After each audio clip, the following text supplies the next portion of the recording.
continue. Mr. Chairman, may I place on record that we have now retrieved that document, and I'd like Mr. Montana to hand it up.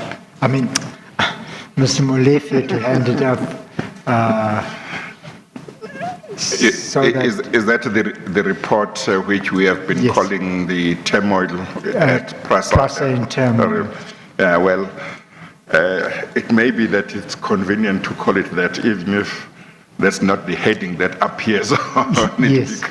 Yes. Because as long as there is mention of that in the body of the document. It is. But if you have seen the report, I haven't seen it. If there is another word that we can use to call it, that's fine. So I'm just saying that because Mr. Molefe emphasized earlier that he had noticed that it's not what it's called. Somehow one may end up. One of the headings is Prasa in turmoil. One of the headings in the report is Prasa in turmoil. Somewhere in the report.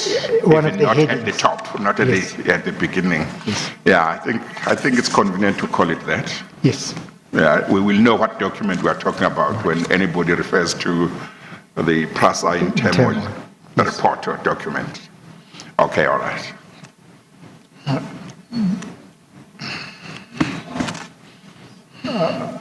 Chairperson, just for the sake of order. Yeah. I think, Mr. Soni, you have confused both me and Mr. Molefe about what you wanted about the report. Oh. You said you want him to hand it up, but I suppose you wanted him to identify it, but I think you left that in between. So. Okay, I think take it from Mr. Molefe. Take it from Mr. Molefe. Mr. Molefe, I'm sorry. Yes. Yeah, give it to me.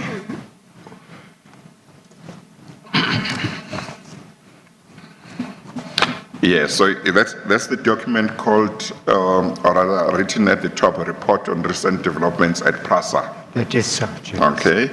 You want to? Have you got? I'm sure, Mr. Misbelief, you have got your own copy. I do have it. Yes. Okay. Do you want Mr. Soni to let him identify it so that we can admit it? Yes. We could call it, as you suggest, Mr. Chairperson, Prasa in turmoil, and we could. Well, we don't have to. We don't have to write down on page 1 at the top, Prasa in turmoil. We can leave it as it is. Yes. What I meant was, anybody who says the Prasa in turmoil report, as long as we know which document it is, that would be fine. And we could include it at the end of. Do you want Mr. Molefe to identify it first? Yes. Yeah. Do you want to take him through it, not through it, but to identify it first? Let him identify it first, Chairperson. Yeah. Mr. Molefe, you've been referring to a document produced by Mr. Montana. That is correct, Chairperson.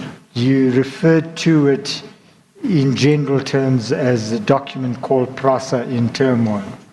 That is so. Is this the document?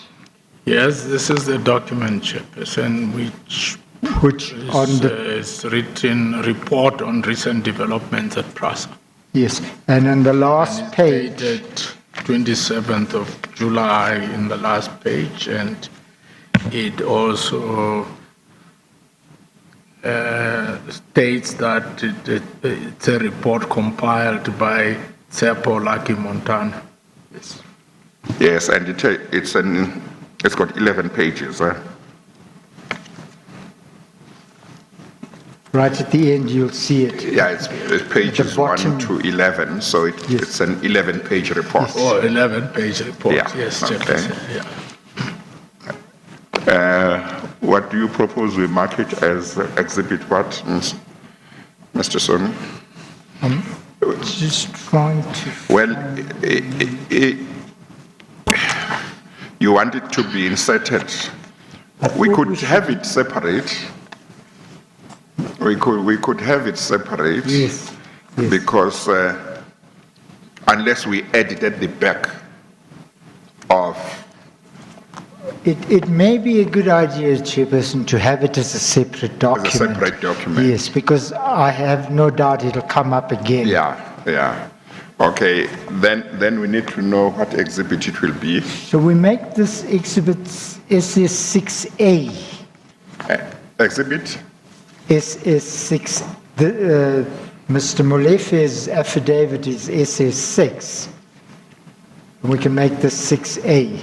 Well, shouldn't we make it SS7?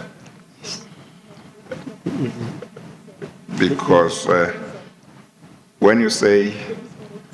There is already a 7, as I understand. Yeah, is there another? Because when you say 6A, to me it gives the impression that it comes before 6. Yes.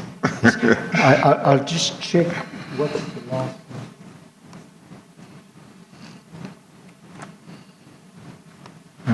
What is the last exhibit we have admitted? Even March, there may be other documents that we admitted.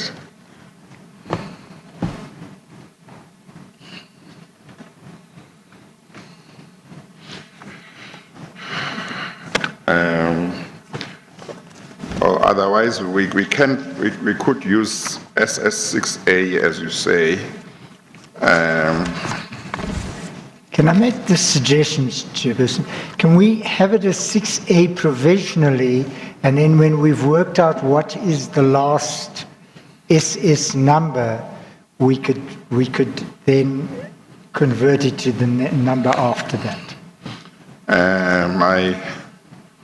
My difficulty is that we will refer it with, we will use, and then later we change. Well, this bundle D consists of Mr. Molefe's affidavit and annexures there too, isn't it? Yes. Hmm? Yes, it does. Shouldn't we, and there is no other bundle that has got annexures to his affidavit, it's only this one. Yes. Then shouldn't we put it at the back so that it becomes simply an annexure? Yes. Well, it's not an annexure because the affidavit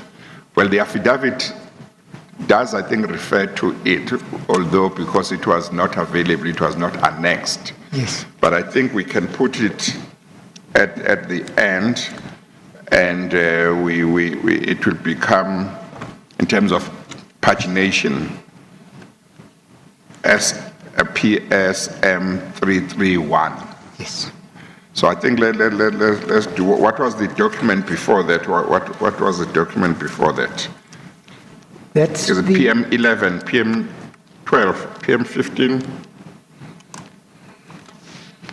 Yeah, it looks like the last document is PM 15. Yes. So if we, let us make it PM an annexure, even though, because it is referred to in the affidavit, isn't it? Yes. It's just not given an annexure number. No. So I think let's make it annexure PM 16. Yes. Would that be all right? Yes. Yes. So let's mark it PM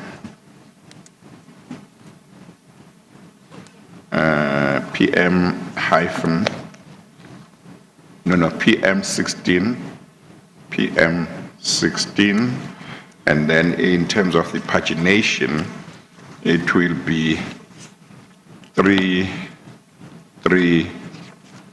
it's PSM 333, PSM 333, and I write SS6 before PSM, SS6.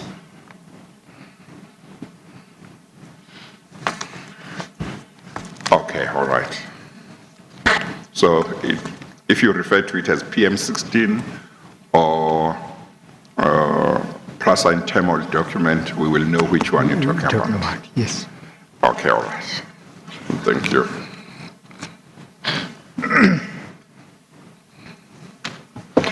Can we refer to this a little?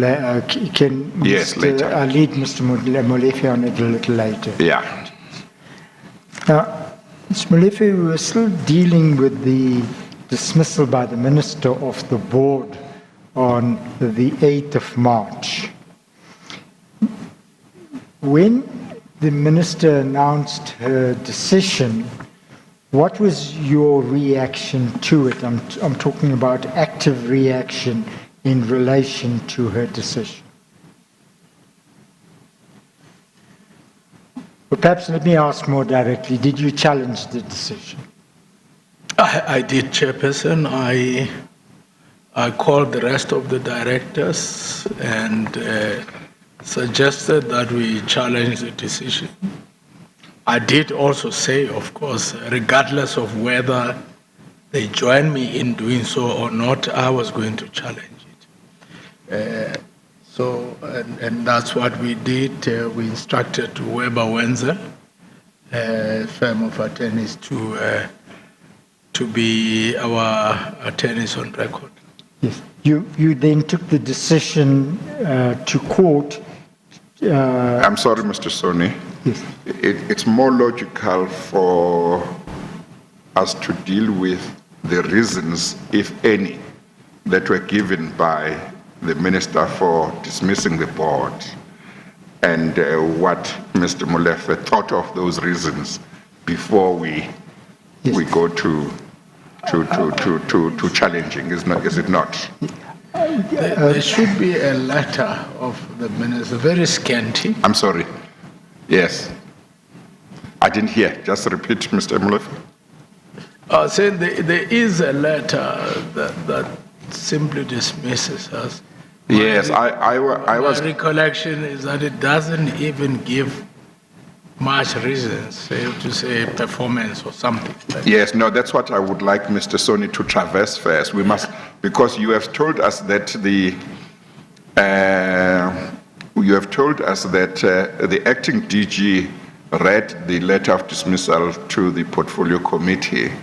So we do need to see, to identify the letter if it is here.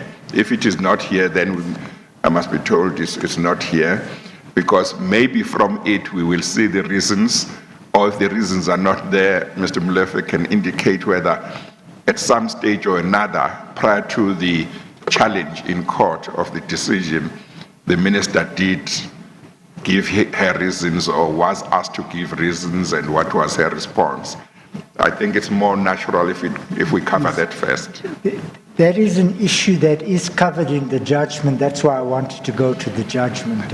Let's deal with it now, even if it's in the judgment, because when one is listening to the story, the first thing when one is told that the minister dismissed the board, the next thing you want to know is why. Yes. So it's better to hear it now, even if the reason the court deals with them later on. Yeah. So in other words, what I want to know, do we have the letter that was read to Parliament where the minister communicated or that was written to the board, to members of the board, saying you are being dismissed, and these are the reasons if they were given? And then the reaction to those reasons, I would like to know what he thought of those reasons. Probably didn't think much of them, that's why they decided to go to court. Yes. But that's I'm looking at getting the story in a logical way. Yes, yeah. The court later on, we can say, what did the court say about those reasons? Yes. But that's later. This is the report.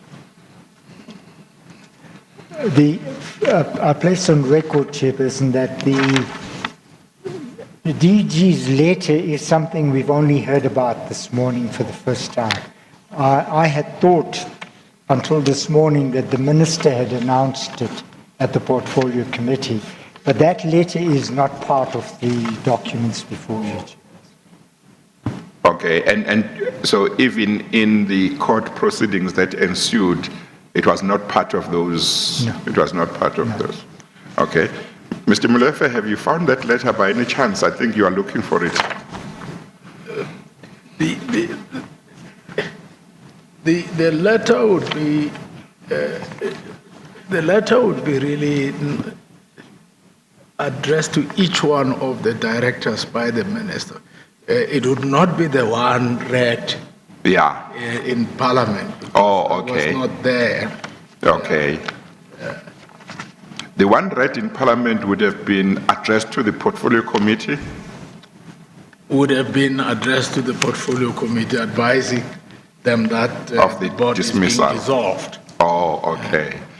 But even if you don't find, if you can find the letter that was addressed to you, we can deal with it. If you don't find it, you can just tell me what your recollection is of what reasons it gave, if it gave any. I'll do so, Chairperson. Yes, okay. Well, did she give any reasons at the time she dismissed you, Mr. Molefe? I would rather wait to see the letter. My letter. recollection is that the reasons were really not substantive.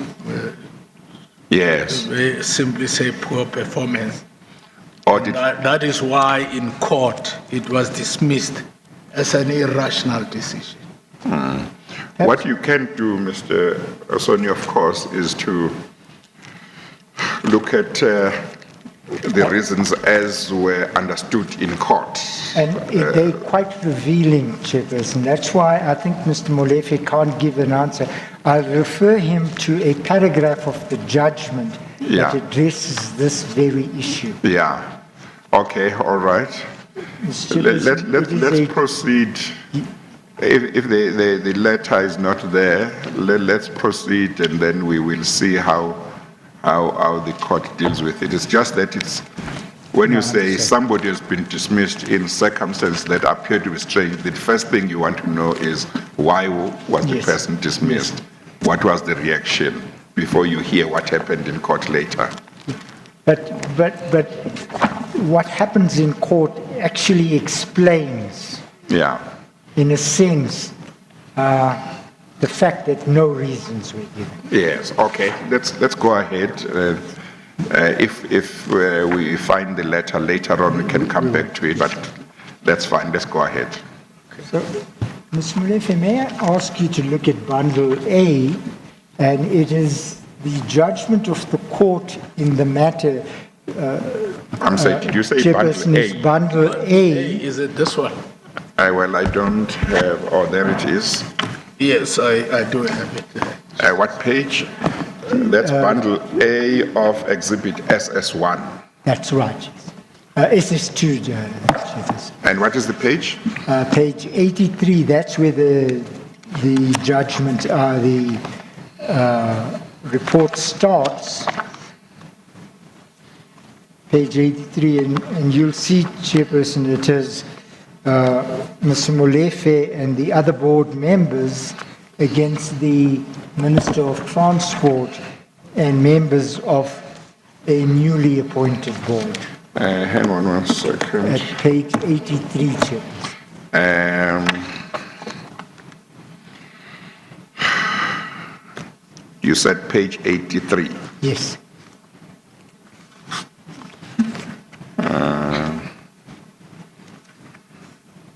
I think the people who were paginating here departed from the norm. You know, these bundles, the pagination is supposed to be sequential from page 1 up to the last page. Yes. But I see that the first document goes up to page 59. The next document starts from scratch. Yes. From page 1, it starts the pagination afresh. It should not be like that. Okay, page 83. Of SS2. So that is now, yeah. Will you just make sure that these It's things in are separate checked file. beforehand, because the numbering, the pagination, there must be consistency with everything. Yes. Because when I see page 59, I think, okay, I'm only 20 pages away from 83. No, sure. Only to find that when I think I've reached the 20th page, it's not 83. I still have a long way because the pagination has started afresh. Yes, okay, I've got the judgment. Now, Mr. Molefe, can I ask you, in respect of that judgment, would you turn to page 124, paragraph 51? I'm on 124 page, paragraph 51, Chairperson. Did you say paragraph 31? 51, actually. 51? Yes. Okay. Yes. Now, in the earlier paragraphs, the judge deals with the duty to give reasons for administrative action, and then at paragraph 51, he sets out what reasons were given. Would you read that into the record, please? Paragraph 51, Chairperson, reads as follows. For the first time, the minister purported at a press conference that she held on 13th March 2017 to justify her decision to remove the relevant directors. She did that to the media instead of to the concerned directors. She stated that the board was found wanting relating to, amongst others, the decline in performance, lack of good governance, lack of financial prudence, and ever deteriorating public confidence due to spats of infighting. So if you could just stop there. Was that the first time you heard the justification for the dismissal of the board on the 13th? That was the first time. Yes. So That was the first time, Chairperson. So you were dismissed on the 8th, but the first time you were given a reason, so to speak, was on the 13th. The media, the public were given a reason. Yes. Yes. Yes, no, that's an important factor to bear in mind, that she was talking to the media. They're not talking to and not to the board and to yourselves. Yes. As emphasized by the By the judge. judge. Yes. And then in the next, then the judge says what she had said in her answering affidavit. Could you set that? Could you read that into the record? In her answering affidavit, she set out two fundamental reasons for her decision. Firstly, she claims that the trigger for the relevant director's removal was their decision to terminate Letsoalo's secondment to PRASA. She states that the board was removed because the board acted in unison in frustrating the actions of Mr. Letsoalo and ultimately removing him. Furthermore, and I'm on now page 125, Chairperson. Furthermore, she claimed that she substantially complied with the procedural fairness obligations in respect of this complaint because she wrote to the board on 1 March 2017 and asked it to explain its public spat with Letsoalo and to furnish reasons why she should not intervene in order to restore good governance within PRASA, Chairperson. Secondly, the minister claimed that she had wide-ranging concerns about the board's management of PRASA. She considered it to have been involved in corruption and in irregular expenditure since its appointment. Quite clearly, nowhere does she state that she afforded the relevant directors an opportunity to be heard on these issues before she took the decision to remove them from office. Then, Mr. Molefe, can I ask you to turn to paragraph 56?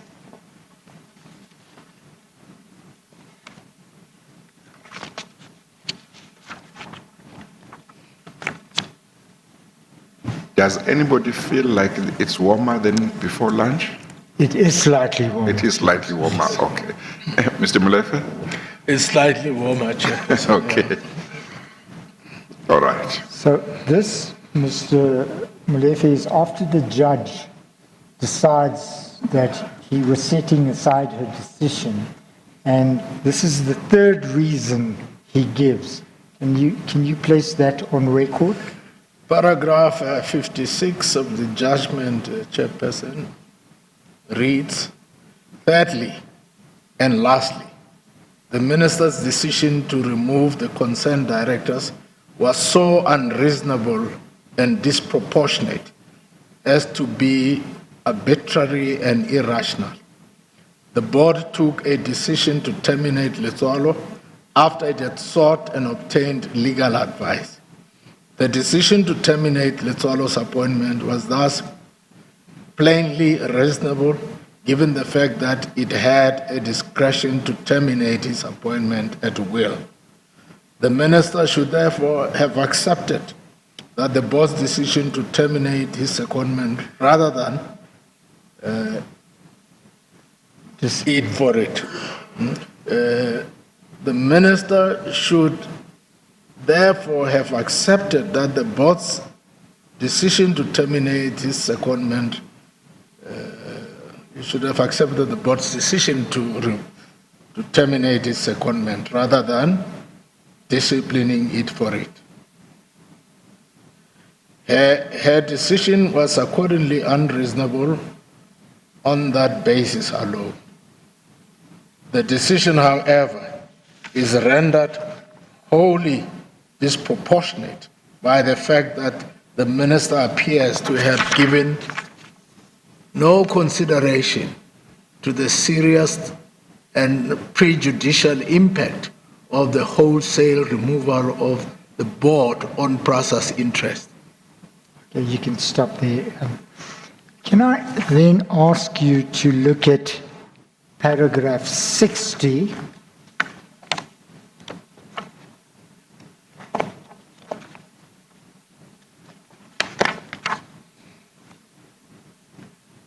If you could just read the first sentence. Paragraph 60, Chairperson, the first sentence reads as follows: I have reached a conclusion that the applicants, or should I say the removed directors, have proved that they have a clear right to challenge the decision taken by the minister, and furthermore, to have the decision reviewed and set aside, or to obtain an order suspending the operation of the notices of removal. The removed directors, okay, that's the sentence. Yes. And then if you look at page 135,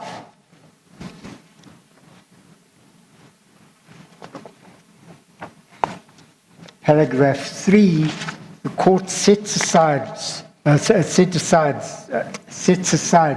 the decision to remove the board, the members of the board, and in paragraph 6 orders the minister to pay the costs. That is correct, Chairperson.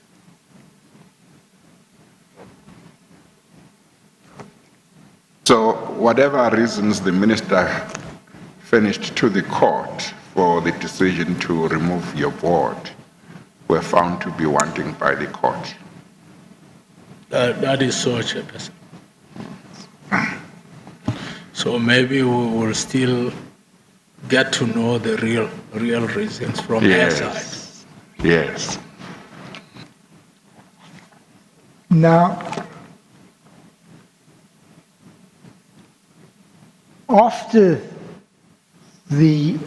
you took the decision to court, but before the decision of the court, there was a change, and we've already discussed it, where Minister Peters was removed as Minister of Transport and Mr. Joe Moshangwani was appointed Minister.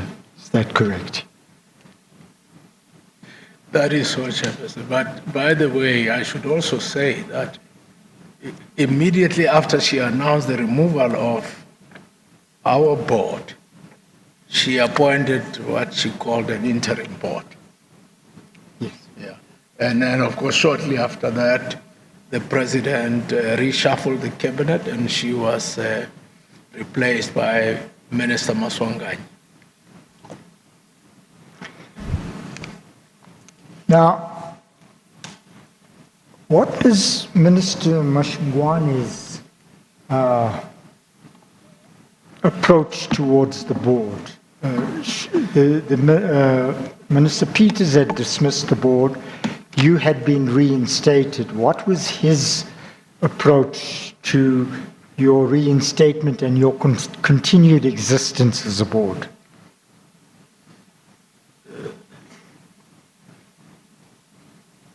Immediately when Minister Maswanganyi was appointed, I wrote him a letter congratulating him and welcoming him and saying that as the board we would wish that he comes and meet with the board.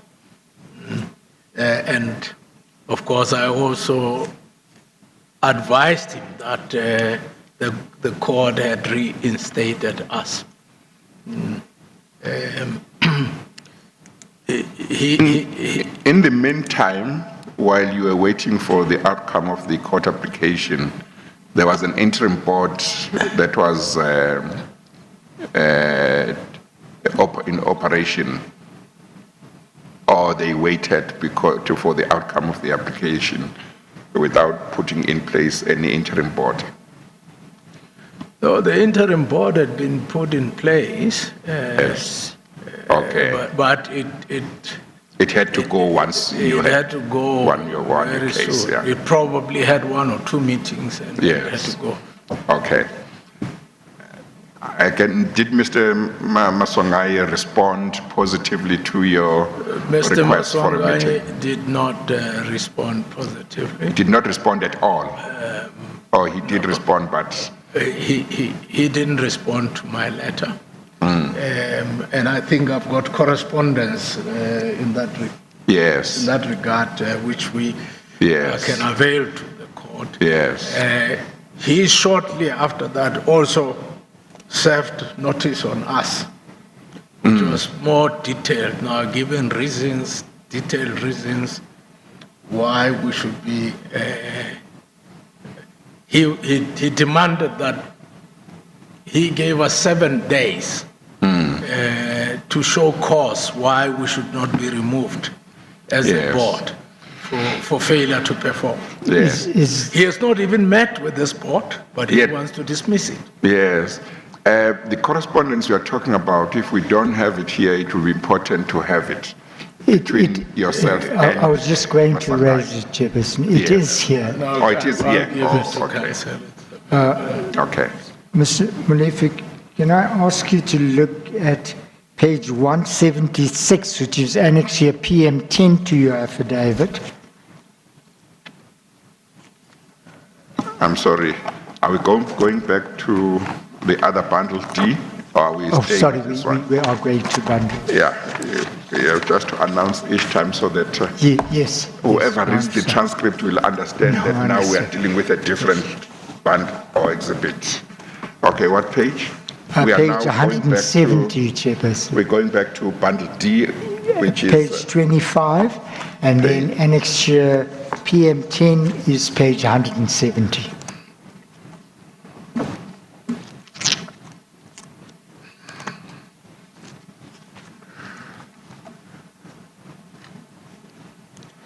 Yes. Yes, page 170, yes. So this is the minister's letter to the board in which he gives notice that he intends dismissing the board and asks you to make representations why you should not. That is correct, Chairperson. Now, in fact, we're just looking forward. He didn't go ahead with his threat to terminate the board or the tenure of the board. He did not go ahead with the threat, Chairperson. Just in brief then, would you say... I'm sorry, Mr. Sonny. I was trying to look for the date to see of the letter to see how soon after he was appointed he sent this letter, but I see no date is provided where he signed, and I don't see any date on page 1 of the letter.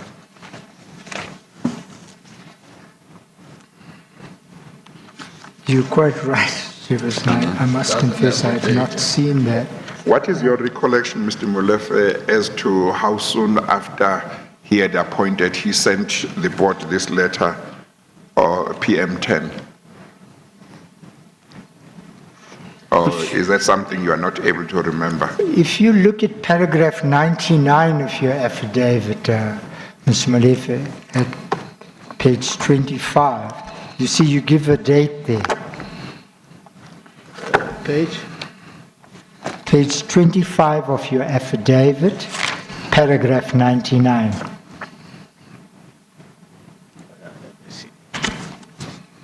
Now your affidavit, Mr. Malefe. Yes, I'm looking at my affidavit. Oh, Page? Page 25. 25, paragraph 99. You give the date of 5 June 2017 in paragraph 99 as the date when Minister Maswangai asked the board to show cause why it should not be dissolved. So you confirm that's the date. That is correct. Yeah, okay. And you then responded through PM 10, which appears at, through PM 11, which appears at page 179.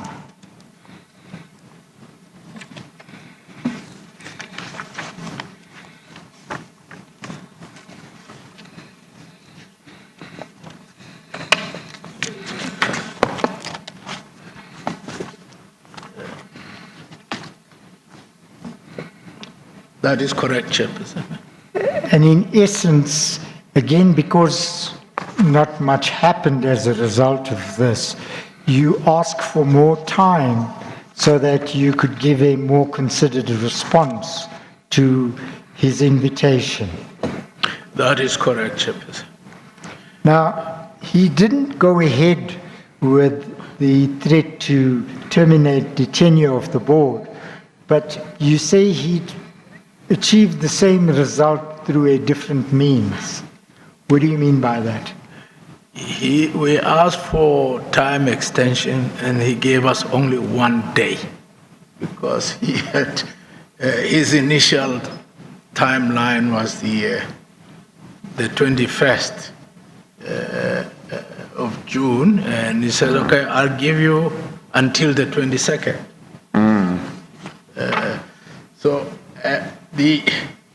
And I'm saying he's achieving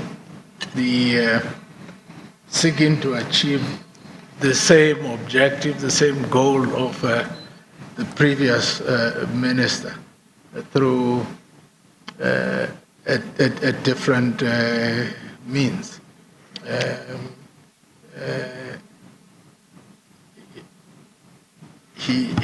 What did he do?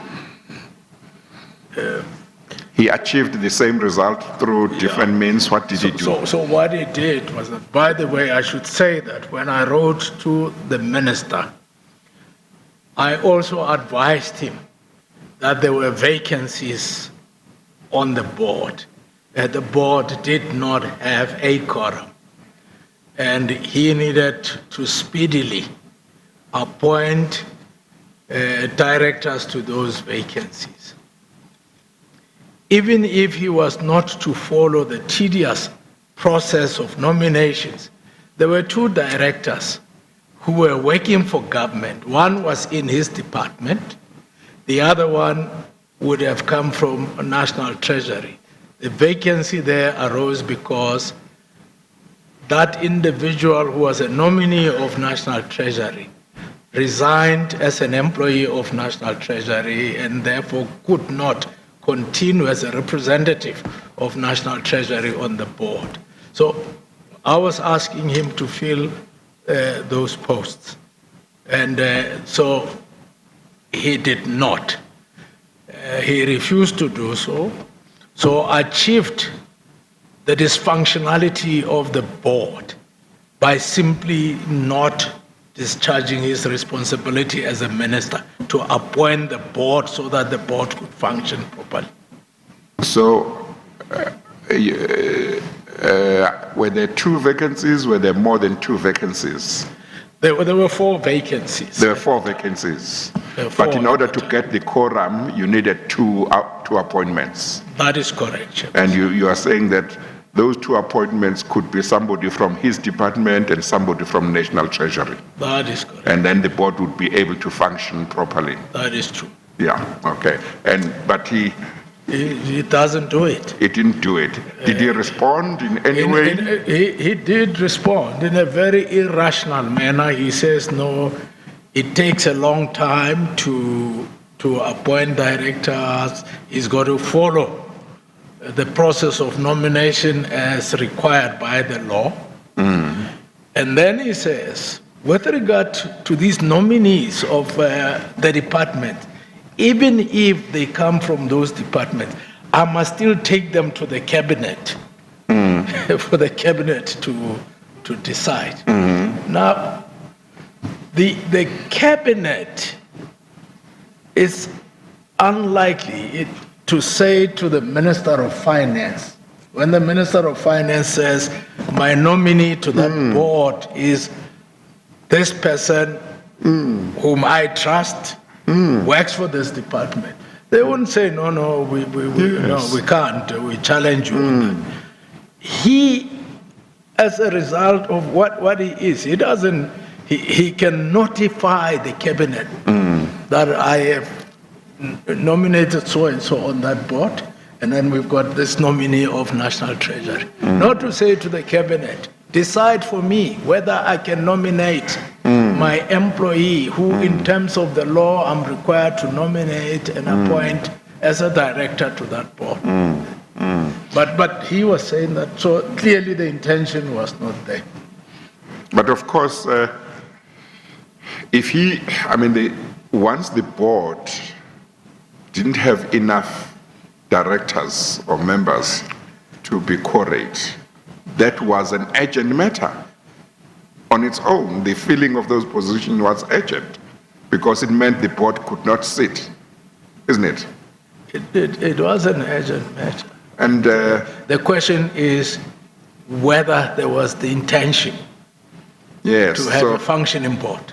So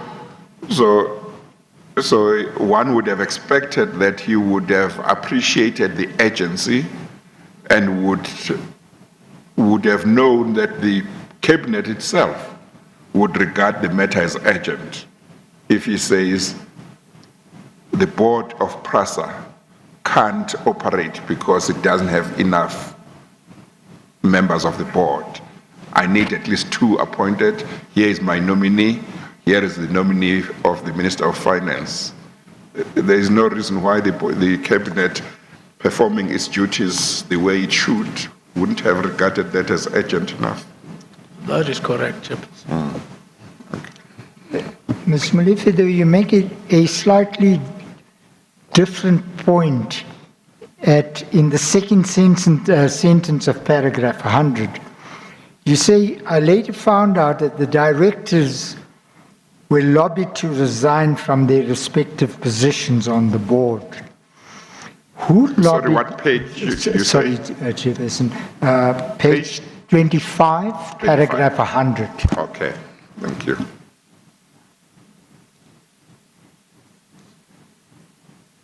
Are you there, Ms. Maleficence? What page are we on? Page 25, paragraph 100, the second sentence. Oh, the affidavit. Okay. Yes.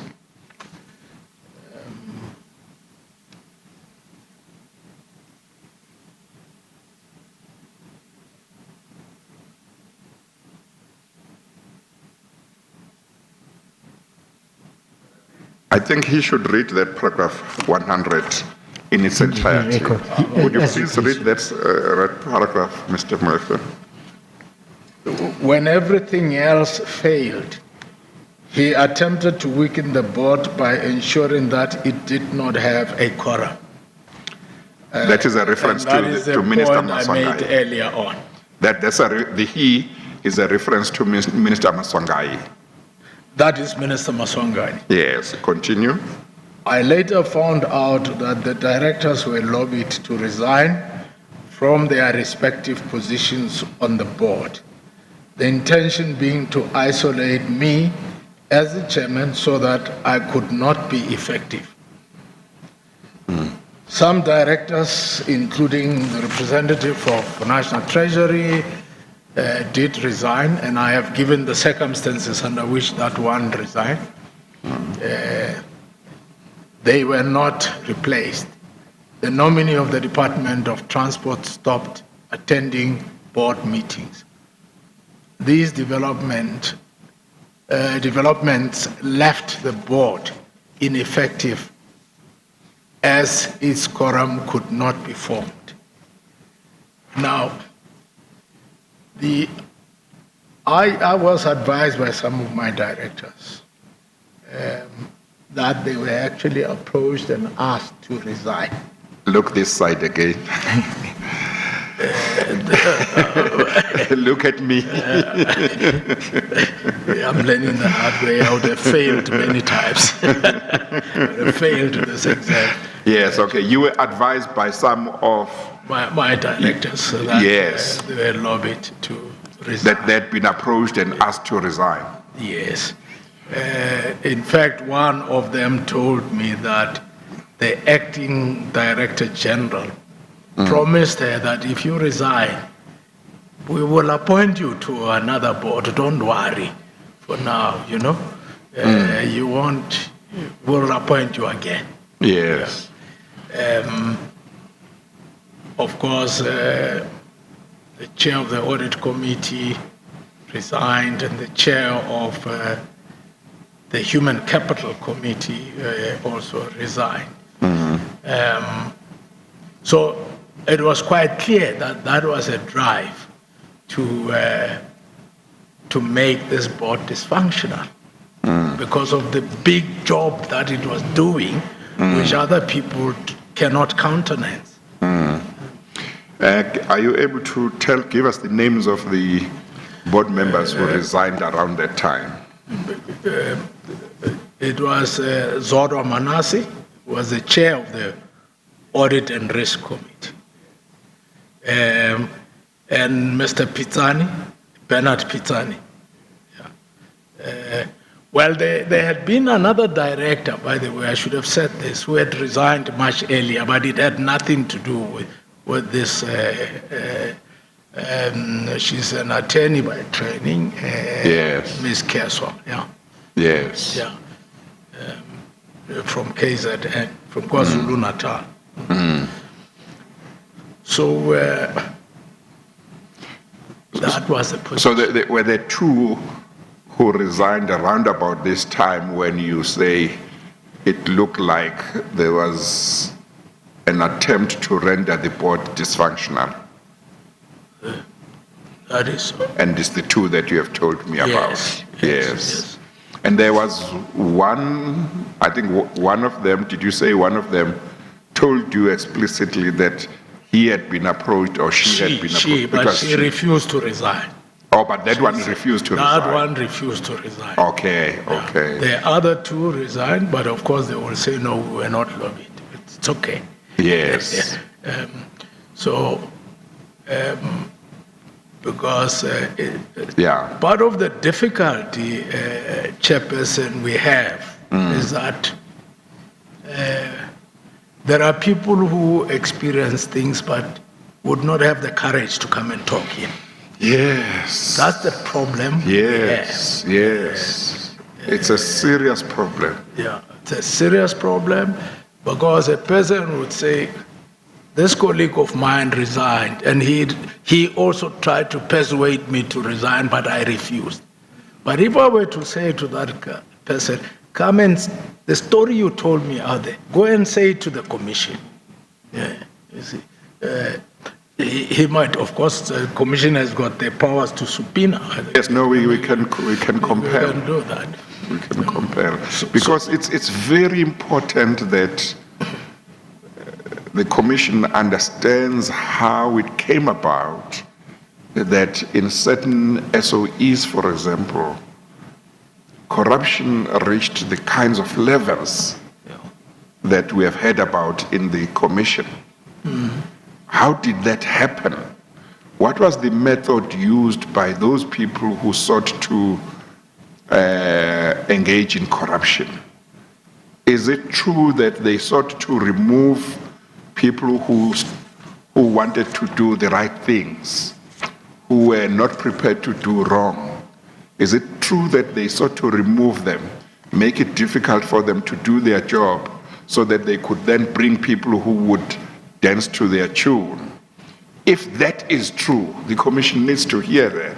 And people who have knowledge of these things, when they don't come forward to tell the commission, it makes it difficult. And what the commission is doing is trying to see what caused these problems so that it can look at recommendations that it can make to say, going forward, what measures should be in place to make sure that the country is a better country than a country that is mired in corruption and state capture and so on.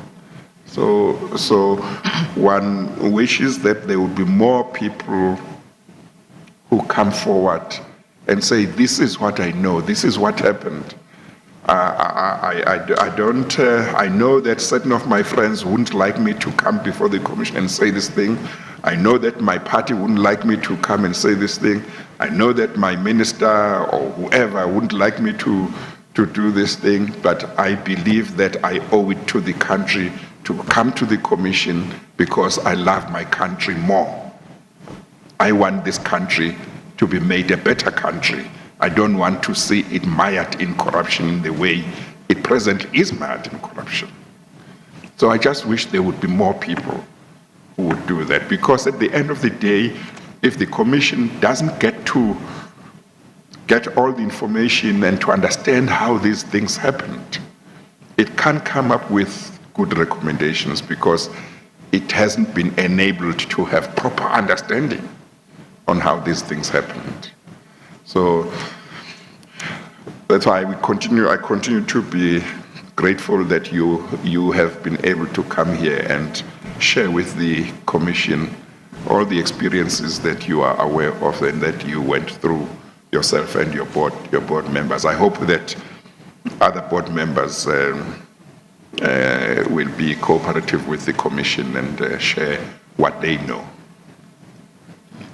Thank you.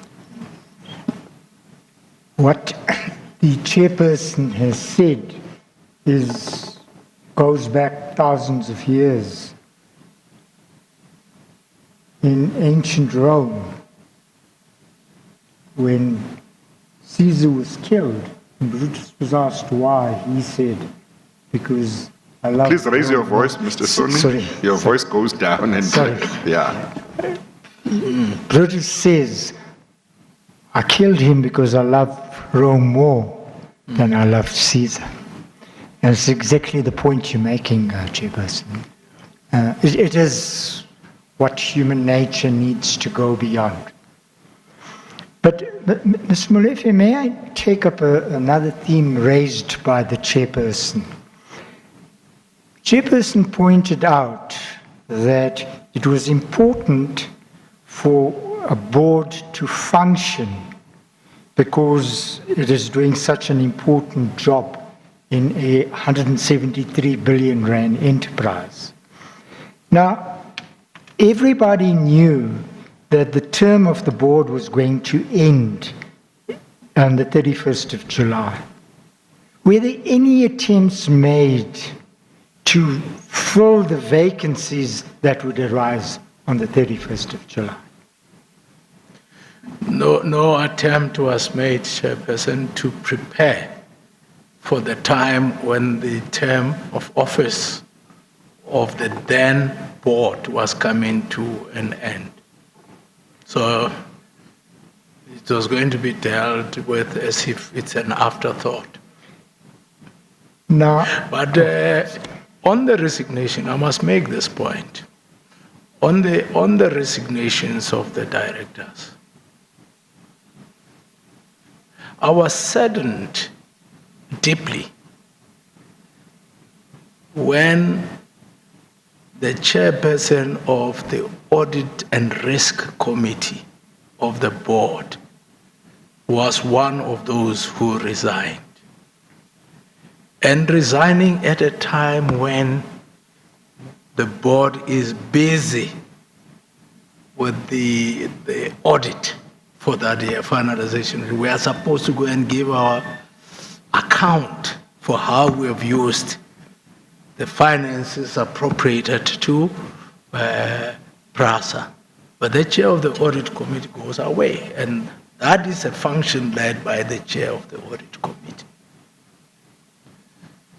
So I think it's important that people explain their actions as well. There's a very important position of a professional. And it shows how, for expediency, people could lead to the collapse of a very important organ of state which serves the poor people, to please somebody who's in some high office elsewhere. Yeah? Now, at a wider level, Mr. Molefe, the minister, the previous minister, Minister Dipuo-Peters, dismisses the board on the 8th of March. It's quite clear they don't want the board. Then when Minister Mashungwai comes, he says, please tell me why I shouldn't dismiss you. So it's quite clear that the powers that be didn't want your board. But the way to fill that gap was to appoint a new board. Have you any idea why they didn't put any steps in place? And as you pointed out earlier, 5.5 years later, we still don't have a permanent board. Well, I don't know, Chairperson, but it boggles my mind also. I mean, if you take the Minister Maswanganyi of Transport, he writes to the board in June. I think it was something like the 14th of June. He says, show me cause why I should not dismiss you all.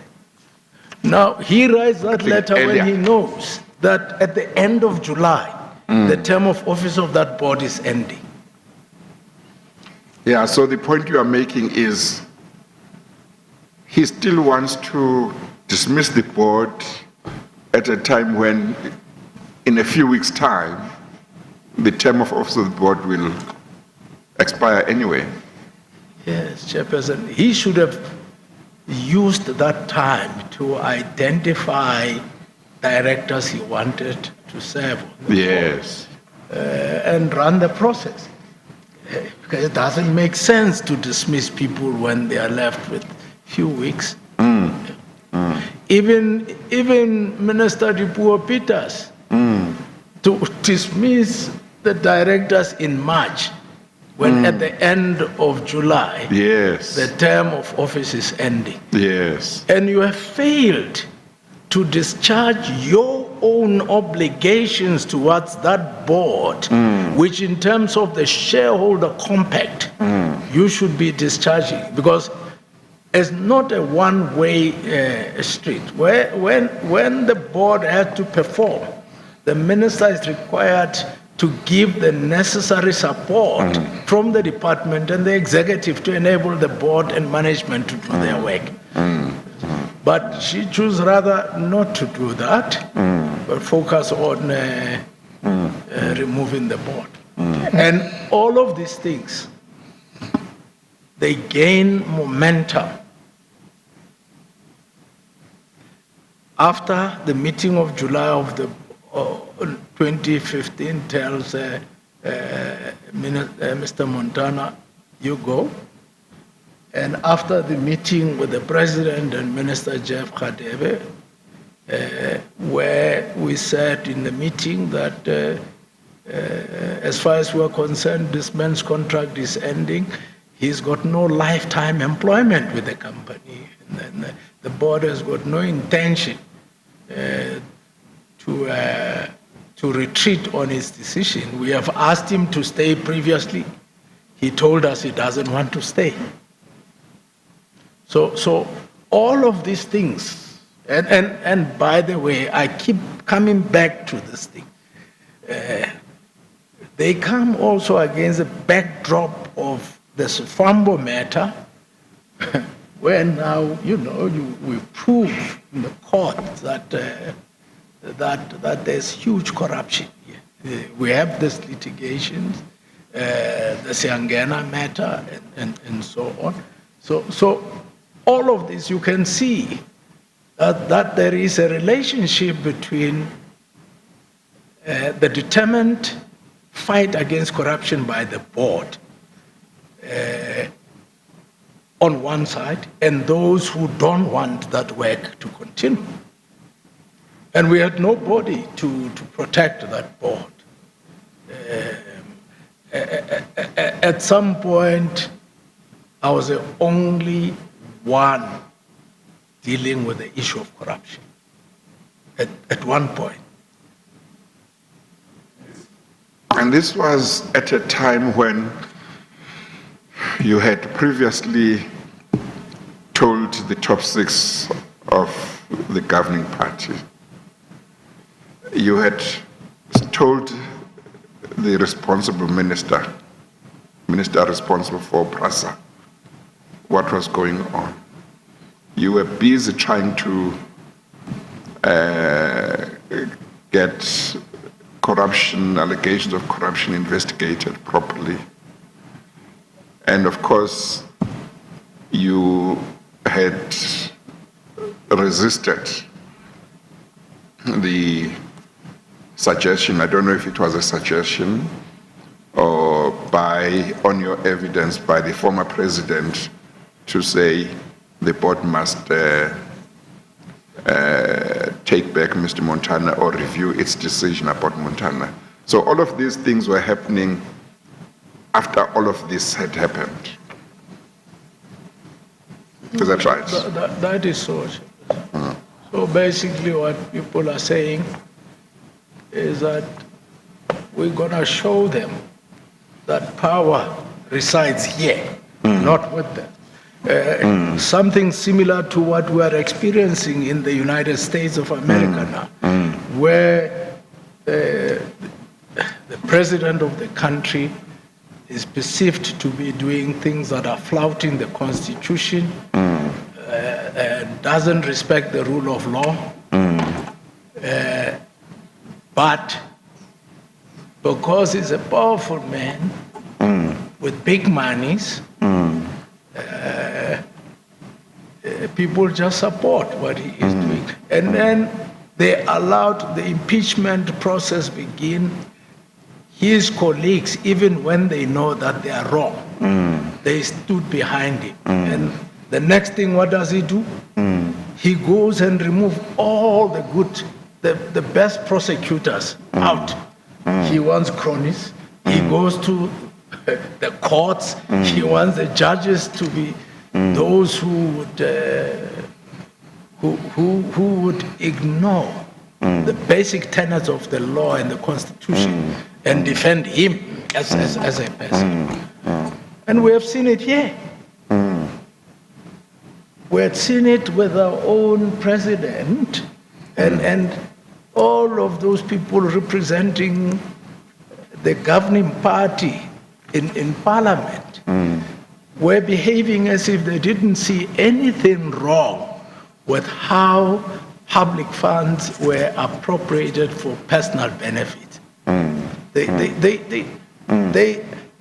defended that position until the courts decided, okay, because you are failing to do what you're supposed to do, we as the court will tell you what the right thing is.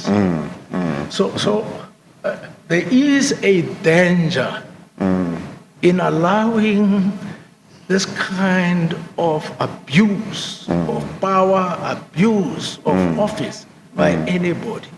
Because it can lead to losses of life, it can destroy the economy and livelihoods of ordinary citizens. And it is important, therefore, that there must be people who stand up against this. And by the way, and I said so before, the fundamental issue that drives us should be our values and principles, rather than to say, I have a membership card of this party, I love these colors of this party. It's not about the party, it's about the liberties, the rights and freedoms of ordinary South Africans. Because even when people engaged in challenging the old system, it was not so that a particular party must be the one that is in power. It was so that South Africans must be able to choose who must govern. Yes, no, thank you, Mr. Maleficence. Mr. Maleficence, on a number of occasions you've referred to the Swifambo matter. You remember? Yes, sir.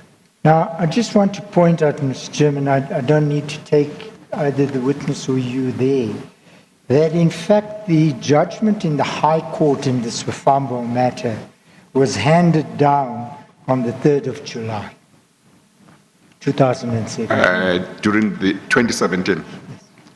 That would be their last month, the last month of the board. So it's about the time that all these things are coming up. Yes. And the significance of that will come out in later evidence as Mr.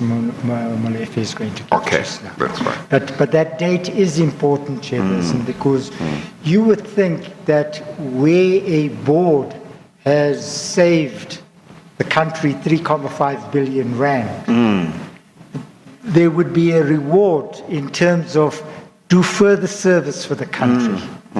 But they are snuffed out, as Mr. Maleficence says, by getting people not to continue serving on the board. Yeah, well, one keeps on looking for patterns because there was evidence in relation to Denel that the board that was there before 2015, or that left in 2015, if I'm not mistaken. I don't know whether the chairperson was Miss van Rensburg or Professor van Rensburg, had done a very good job to the extent that the Minister of Public Enterprises had also commended them for their good work and said that they should continue. They were going to have their term extended. But according to Ms. van Rensburg, that changed inexplicably. And they were all either dismissed or were allowed to go when their term expired. And except for 2 board members. Yeah. Okay. But that seems to be the pattern. Yeah. Now, your board's term of office then ended in July. that is correct. And of course, you were not reappointed, and were any of the other board members appointed to any of the interim boards? There is the law requires that the board should have a representative of the South African Local Government Association, SALGA, yes. SALGA. So that was the only person reappointed. Mr. Xolile George. He was coming from, Am I saying reappointed to? To the interim board. I'm sorry. Yes, He was appointed to coming the from your board. He was coming from my board. He had also been in the In the previous. previous, so he continued. Yeah, Okay. he knows Prasa more than anyone. Yeah. Was he the only member of your board that continued beyond the term of your board? That is so. Chairperson. Okay. Ms. Maleficence, can we go? We've now dealt with the minister. Well, firstly, we dealt with the president, then the minister. And on a number of occasions, you've mentioned Parliament and the Portfolio Committee. What attempts did you make to secure protection for your board from Parliament and or the Portfolio Committee? Maybe before we deal with that, Chairperson, we should also, maybe Council knows whether he wants to bring this. This minister, Maswangani, sent 2 businessmen to my house, both of whom came from his province, Limpopo. I'm sorry, just raise your voice a bit. Both of whom came from a province, Limpopo. Oh, okay. George Sibulela and Sillo Rasta. Yes. To come and say to me, look, man, in fact, they were the ones who got to know, even before me, that some of my directors had resigned. Some of the directors had resigned. Oh. So they come, they say, your directors have resigned. You know? That's before you knew. Yeah. Oh. You know, the minister says we should come and talk to you. We should come and talk to you, Yeah. ask you to agree to an amicable separation. That he is willing to organize a media briefing press conference where he will announce that you and him have agreed to part ways, that you have decided to resign. I said to the minister, to this gentleman, go and tell the minister that if that is what he wants to communicate to me, he should rather come and do it himself. Let it not be you. I thought that's an important point that needs to be made. No, it is. Because it emphasizes the extent to which and the lengths to which they were prepared to go to get this board out, or especially the chairperson. Did they share with you any reasons why he was saying this, why the minister had asked them to say this to you, or was it simply that he was saying the two of you were not seeing eye to eye? And I'm saying that knowing that you said you had hardly worked with him here, and then he sent you a letter to show cause why the board should not be dismissed. No, they didn't say that, Chairperson. The only reason they were latching on was that, look, you now don't have a complete board. You don't have a quorum. Which is what you would see later when I have a meeting with the minister, which would have happened before these guys came, because I insisted on meeting with him to say, look, I need to talk to you about PRASA and you need to come and meet with the board. He was not interested in any other thing I wanted to say to him. His first prize was to drive home the fact that there is no quorum, so we don't have a board. And he's not going to appoint a board. So he's basically saying, why don't you go?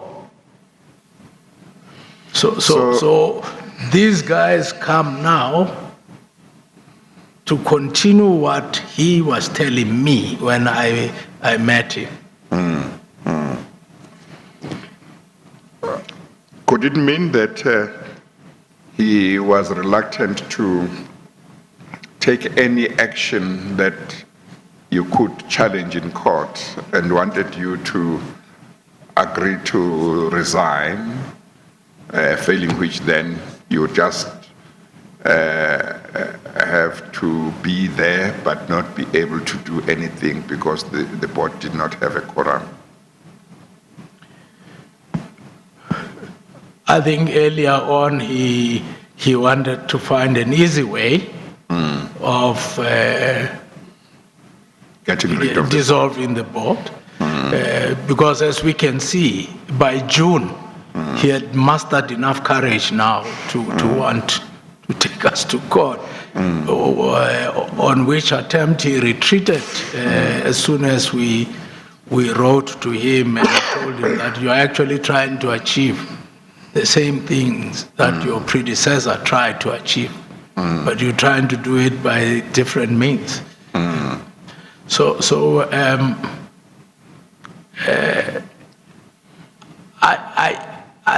I think he wanted to do it quietly. I think he didn't want the damage of maybe publicity or something, because when you do it that way, you are the only one who talks. You say, no, the chairman came, he said to me he's resigning, I've accepted his resignation.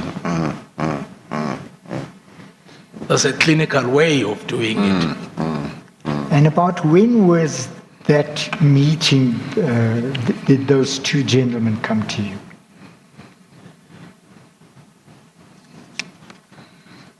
I'd have to check the date, but I think around April or so, May, somewhere there.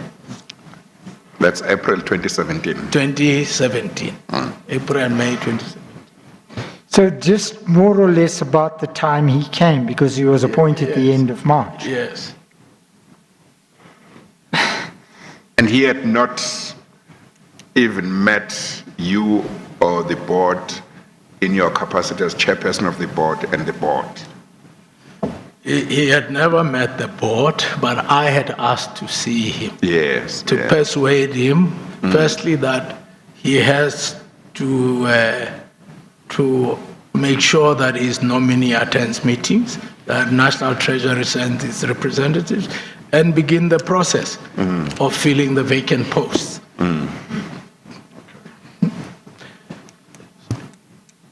But we were not able to discuss much when I met him, because he was not interested in affairs of PRASA. His main business was to see how soon this board could go. Did you by any chance know each other before he became minister, the two of you?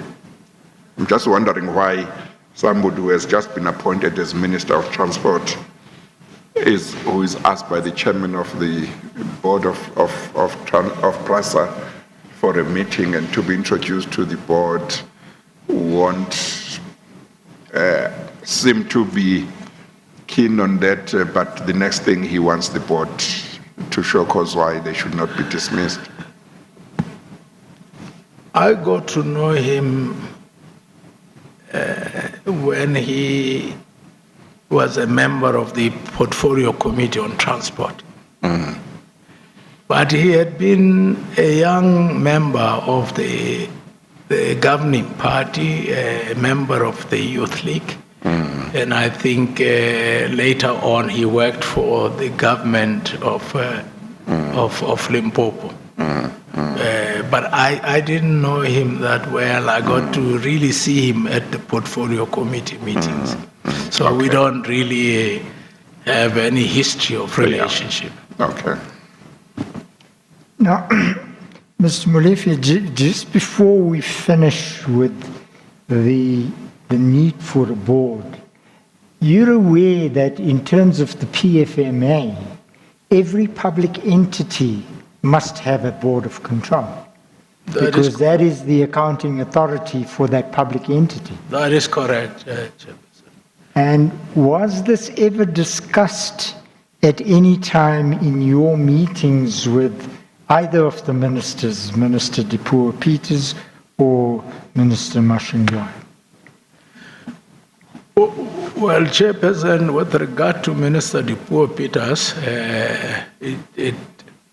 it was not necessary to discuss it because the board was there. The only time when there were problems with the board was when she decided unilaterally and without any due process or notification to the directors that she was dissolving the board. So, and once she had done so, I mean, the battle lines were drawn. There was no time to negotiate, save now in court to say what council is saying now in the court papers, which is what we did. The other minister knows very well, as a former member of the portfolio committee and also having worked in government, knew that the board needed to be there for state-owned entities. And in fact, when you read his long letter to me, to the board, addressed to me, he does say that the board is an accounting authority, so he knows very well. And you? Chairperson, I say this minister, the last one, Maswanganyi, never made time to meet with the board, except when I met him alone. And in that instance, I raised the fact that the board has got to go and account in Parliament. The financial year has just ended.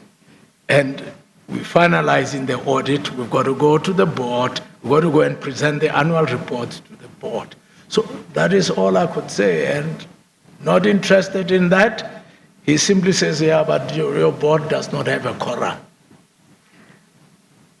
And he should be playing a critical role to make sure that the board has a quorum.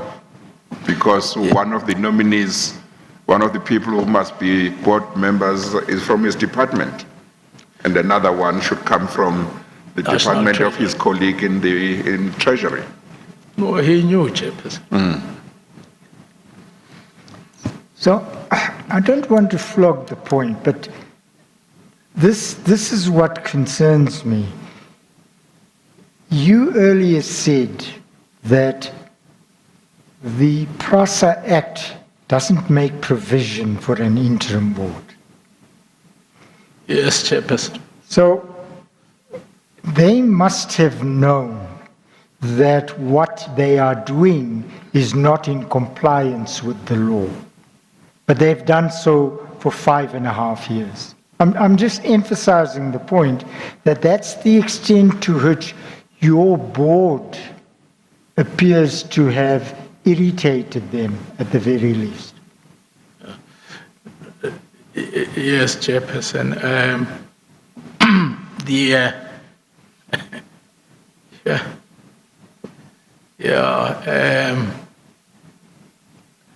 I don't know because how they would justify that. And I don't know how the cabinet allows that to happen. I don't know how the president of the country and deputy president of the country would allow for this thing to continue. I don't know how the Minister of Finance, who runs Treasury, would allow this to go on. Because even if the courts might have wanted to forgive you, they might have said maybe, well, you know, government cannot allow for a vacuum to exist. They needed to find something to run. But the fact that when they have the time, they are not even beginning the process of ensuring that a substantive board has been appointed. It's something that is inexplicable. Of course, I must say that Minister Mbalula has recently come in, and I saw that he has advertised maybe PRASA will now have a board after spending 5 years without a board of control. Mr. Maleficence, can we then go on to the issue I raised with you about your approach to Parliament? Now, we know you approached the Speaker of Parliament, and you did so in writing, is that correct? That is so, Chairperson. And the letter that you wrote to her is Annexure PM 12 to your affidavit, which appears at Bundle D, page 183. Is that correct? That is so, Chairperson.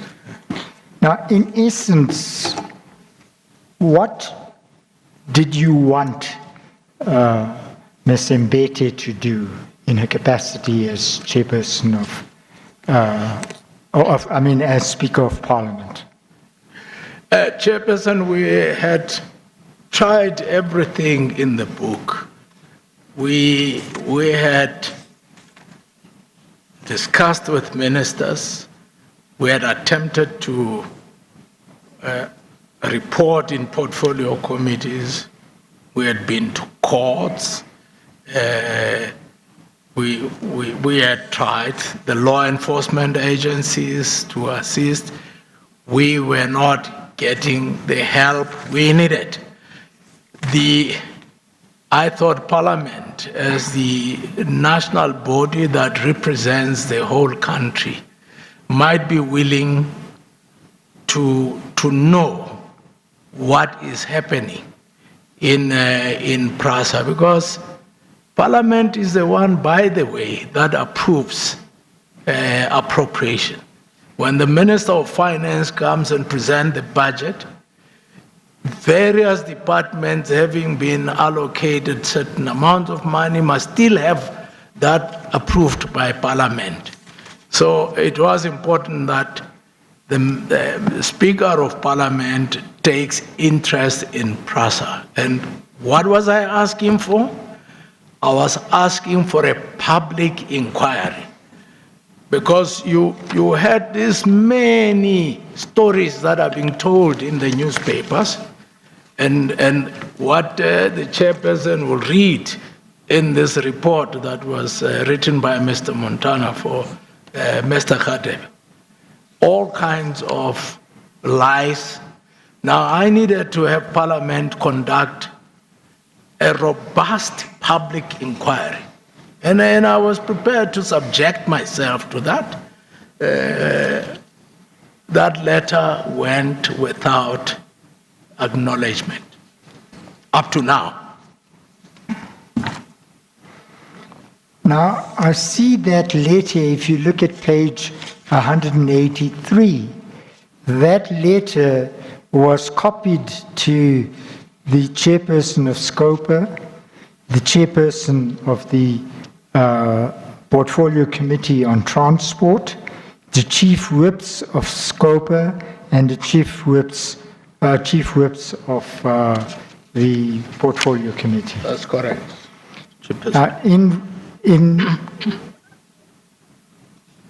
In support of your request for a public inquiry or parliamentary inquiry, you raise a number of points in paragraph 5. In essence, what were you saying to Ms. Mbeke? Should I read the paragraph? In light of the fact that not much came off it, if you could just indicate, because I just want to know, what is it that was brought to her attention? I was bringing to her attention the fact that PRASA does not have a group CEO, and that it is important for PRASA to have the group CEO, and therefore they should get the minister to account for that, in a sense. And the second one was to deal with a number of contracts, inform them about civil proceedings that were underway to the tune of 7 billion rand, and the fact that we are basically seeking to have them set aside. And then, of course, the steps that were being taken by way of disciplining employees who were found to have conducted themselves in a manner unbecoming. Then, of course, I dealt also with my engagement or process engagement with the Directorate for Priority Crime Investigations, which is the Hawks, and the NPA, and the reports that were given them in terms of the requirement of the Prevention and Combating of Corrupt Activities Act. So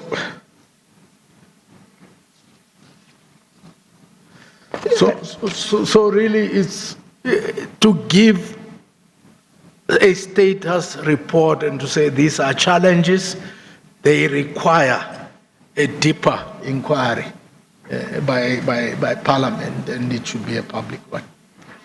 And then you make mention in paragraph 6 about comments made by members of the Portfolio Committee on the 7th and 8th of March that year.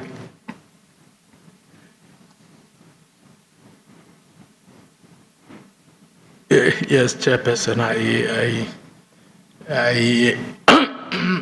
it's the meeting that I could not attend of the Portfolio Committee on Transport, and that meeting was happening over 2 days.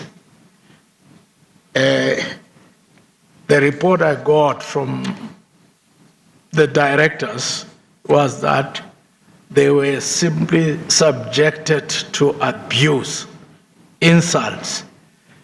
The agenda that they were given, on which the discussion were supposed to be conducted, was just ignored. Everything was just attacks about Sifambo, why are you going to court with these people? Why are you appointing private investigators when you should be using the South African Police Services? But we know South African Police Services was crippled by that time. You were not going to get anything out of them at the time because systems were broken. So basically that's what we were saying. And I was indicating that, of course, our term of office is also ending soon, and that it was important that for those matters be dealt with, and we would like to account on those matters. So based on that, you formally asked for a parliamentary inquiry into the affairs of PRASA. That is correct. Yeah. What was the reaction to this letter? No response, no acknowledgement up to today. That is from the Speaker. What about the other people that you copied? None of them. I think Scopa was in the process of arranging for us to meet, and not an inquiry per se, but we did go to Scopa to report on some of these matters, and they also came to visit PRASA. Okay. But save for that, there was no response and nothing active was done from Parliament's side to probe PRASA. There was nothing. Did you at any stage get to know whether particularly the Speaker did receive your letter? Did you get to know whether formally or informally? Well, I asked the company secretary if the letter would have been sent by email, but it would also have been hand-delivered. I did.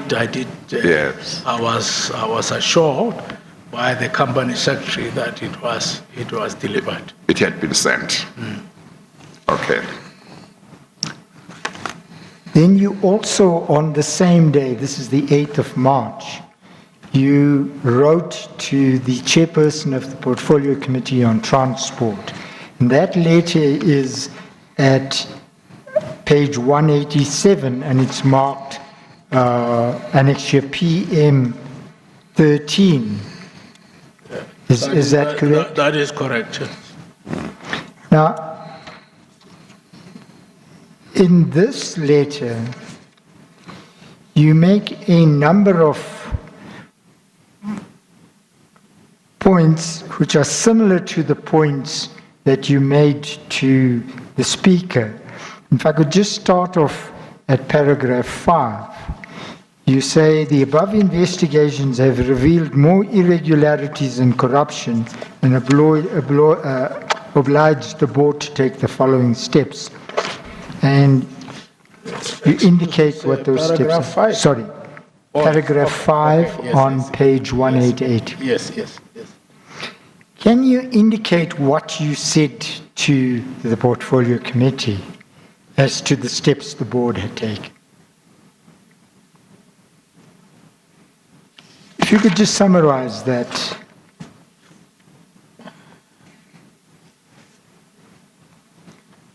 The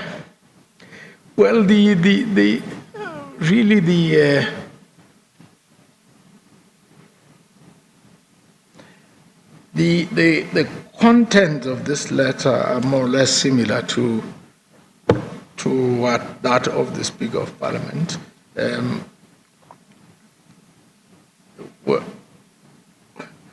We were again indicating that the Auditor General's report of 2014-2015 financial year, which identified irregular expenditures to the tune of 550 million.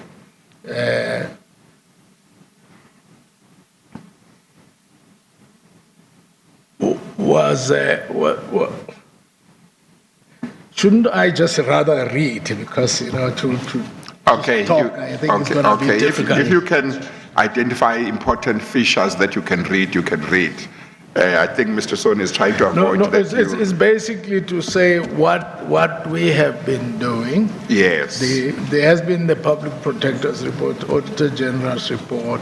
There have been investigations that we have conducted. Yes. And there are certain steps that we had taken. Yes. To respond to all of those things. Yes. And we indicated that although, for example, in 2014-2015, irregularities amounted to 550. Irregularities for 2015-2016, we're now going to over 14 billion rand. And we show that all of these were uncovered by the investigations that we had conducted. Ms. Maleficence, I suppose what I'm trying to do, and can I just make my point? On the same day you wrote to the Speaker and you wrote to the Chairperson of the Portfolio Committee. To the Speaker you say, hold an inquiry into PRASA. But to the Chairperson of the Portfolio Committee, it appears that the purpose of your report is to say, given all that I've indicated to you that we've done, you ought to treat us with more respect. And you say that at paragraph 9. Would that, I'm just trying to draw a distinction between the two letters, or the purpose of, or the differences between the purposes of the two letters. Yes, Chairperson, the essence of my letter was that we are doing our job. We are responding to all these irregularities that have happened. And the results show what effort we are making to achieve good governance. But your committee has so far not been interested in the exercising of its oversight to focus on things which are germane to good governance. On the contrary, you allow the meetings of the committee to be chaotic. You allow members of the committee to attack management and directors and attack their persons. And that really looking at what we are doing to fix this organization, you should be showing a modicum of respect to the board of directors of PRASA. And I said, please manage your meetings properly now. You don't send people an agenda that says we require you to come and report or account on the following issues. They get there, you have forgotten about that agenda. People are all over the place. They are talking about personal things. There's nothing about the country, about the company. Well, Mr. Soni, Mr. Maleficence earlier on asked whether he shouldn't just read this letter. It's not a short letter, but I think it is very important. Let's ask him to read it. Mr. Maleficence, please just read that letter in full. I think it's very important. Yeah. Let me try. This is the letter addressed by Mr. Maleficence to Miss Dikeledi Magazi, Portfolio Committee on Transport. I think she was the chair, and it appears as Annexure PM 13 at page 187. Yeah. Yes. The subject of the letter, Chairperson, is briefing by the Passenger Rail Agency of South Africa on service delivery at Metro Rail.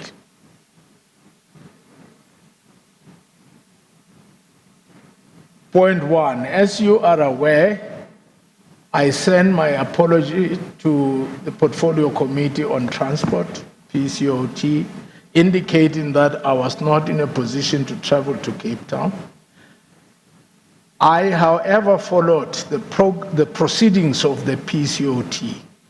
I was shocked to learn that the entire first day of the PCOT proceedings was about a matter that the Board of Control, the BOC of PRASA, was not asked to bring to the attention of the PCOT.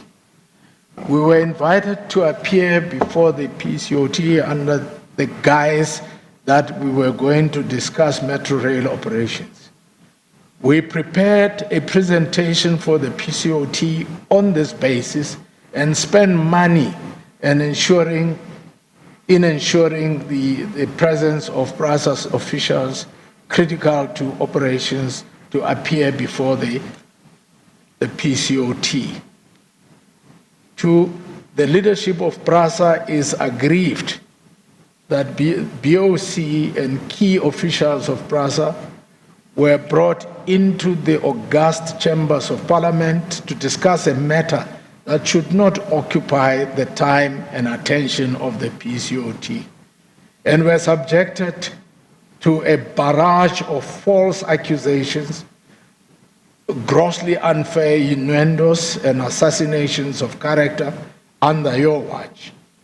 I request the Chairperson of the PCOT to urge members to desist from abusing the parliamentary privileges and immunity by assailing the characters of leadership of PRASA by unfounded and spurious accusations without producing any evidence. 3, As the accounting authority of PRASA, the board appreciates that Parliament in general, and your committee in particular, is one of the most important stakeholders that PRASA has to account to.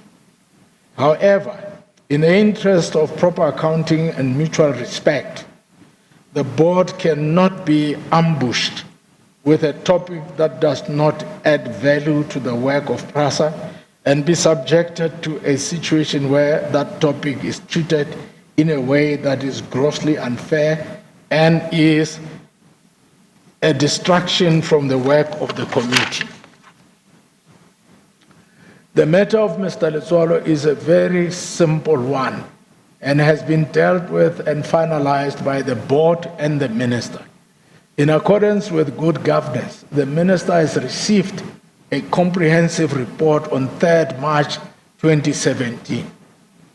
On 1 March 2017, the minister terminated the secondment of Letswalo. Now, for you and your committee accuse the board of being involved in dispute after dispute.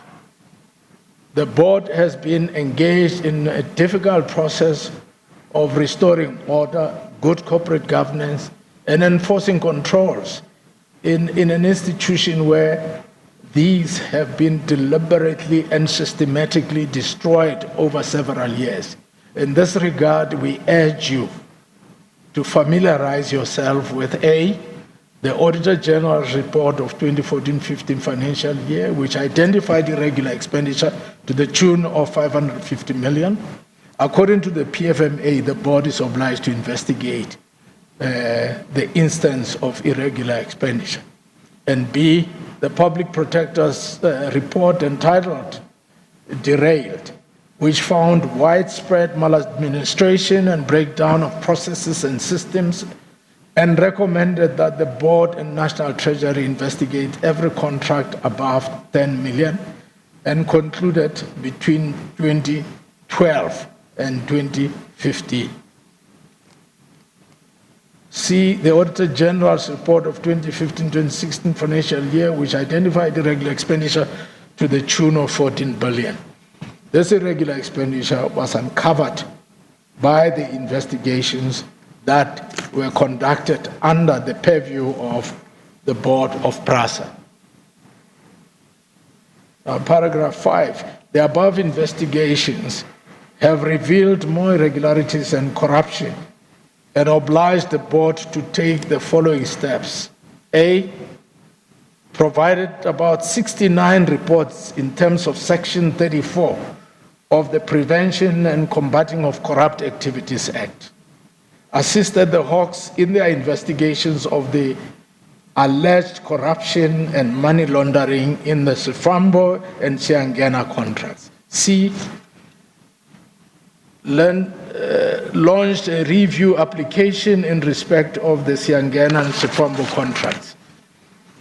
And paragraph 6, operationally, the investigations assisted PRASA to identify those contracts that were awarded to people who had neither the capacity nor the ability to carry out the contracts that were awarded to them. These contracts are the reasons for the constant failure in operations. 7, it is very easy for any person who is oblivious to the amount of rot, corruption, and incompetence that we discovered in the wake of the departure of the former group CEO to assume that all the challenges of PRASA were caused by the board. We have frankly and honestly shared our frustrations and challenges with the PCOT. As stated above, it is through our investigations that we have uncovered almost 14 billion in irregular expenditure. This is almost 90% of PRASA's annual expenditure.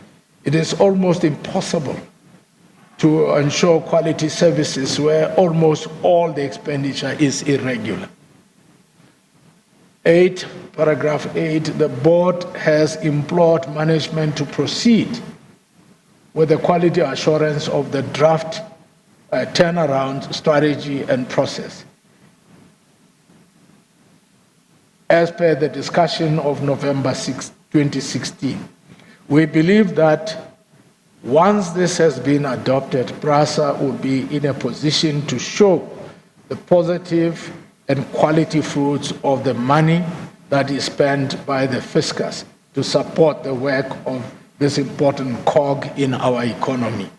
9, we implore you to ensure that PCOT avoids sensational, narrow sideshows of individuals and focus on constructively interrogating the presentation on metro rail operations as per the invitation.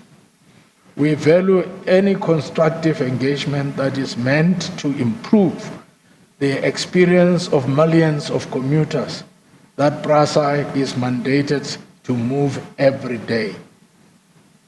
We had expected that the PCOT would focus on this and not on a matter that concerns a tripartite agreement that has lapsed. So that is the letter. I needed to say, by the way, Chairperson, when I wrote this letter, one of the directors in Parliament had implored me to, because after they briefed me, they said, no, write to the Chairperson. Yes. And I did that immediately. Okay. Thank you. Mr. Chairperson, you were quite correct. It is important that this letter is on record. I was trying to short circuit, but I think it was ill-advised. No. It's not criticism on your part, because you do know that we are trying to strike a balance between being quick and, but at the same time doing justice to the issues. So it's not criticism on your part. It's just that while Mr. Maleficence was giving evidence, I had a look at it and I thought it's important. Actually, okay. No, but with respect, Chairperson, that's the balance I should have struck. I should have let him read the letter. No, that's all right. That's all right. Now, to this letter, did you get any response on this? No response, Chairperson. That Chairperson is now a deputy minister. She's now a deputy minister. So the board... Yes, and did she ever acknowledge receipt of the letter? No acknowledgement, nothing. You write to the Minister of Transport, Minister Masongai, after his appointment, and as I recall, you request a meeting for him to meet the board. There is no response, is that right? There is no response. There may be other letters you wrote to which there was no response, but you also write to the Speaker of Parliament, raising very important issues about PRASA. You get no response. You copy a number of people in Parliament, and except for the Chairperson of SCOPA, it looks like nobody reacts or even acknowledges receipt. And you write to the Chairperson of the Portfolio Committee on Transport, to which PRASA and the board accounts. You raise very important issues, yet again you get no response, not even an acknowledgement of receipt. Is that right? That's what happened. That is what happened. Yes. That's what happened, Chairperson. The message in that silence is very clear. We don't want you. You see, that's what I'm... You shouldn't be there. That's what So we're not going to dignify you with an answer. That's what I'm trying to understand, because the lack of response could be inefficiency, could be incompetence, but it could also be just a refusal to deal with you. And can it be incompetence with all of these people? Can it be inefficiency with all of these people? Or is it that all of them were simply not prepared to interact with you? And I think from what you have said, you would think that it probably wasn't incompetence or inefficiency. It was an attitude based on not wanting to deal with you. Or maybe I don't know whether this was a way of dealing with you. It was an attitude that said we don't want to have anything to do with you. Well, I wrote many letters, Chairperson. Yes. At least I know that Mr. Sean Abraham replied my letter. He wasn't going to do what I was saying he should do, but at least he replied, Yeah. Yeah. Now, Ms. Molefe, in your letter to the chairperson of the Portfolio Committee, you talk about the meeting of the 7th and 8th of 2017, 7th and 8th of March 2017. But in your affidavit, you then go on to say, but that's how throughout our tenure as board members we were being treated. And I'd like you to deal with that because you deal with it from paragraph 105 of your affidavit. Or if you could just from recollection indicate to the to the chairperson that what happened at that meeting was not something new to us. Yes, Chairperson, that's really not something new. And again, things change. After we agree with Mr. Montana that he would not get another contract, and after we insist that as a board we should do what the public protector is asking us to do, answer the questions she's asking and investigate those matters that she wanted us to discuss. So all of that and up to the dismissal of Mr. Montana. So we start seeing this behavior. I was going to say, Chairperson, that if one looks at some of the things that I say, the portfolio committee was saying to my directors, they are pretty similar to the contents of this report that was the turmoil at Prasa report. Prasa in turmoil. The Prasa in turmoil report. Now, it does give one the impression that it too was shared with them. So it's an organized group. The basis of that organization is how to get rid of this board, how to stop their investigations into corruption. Now,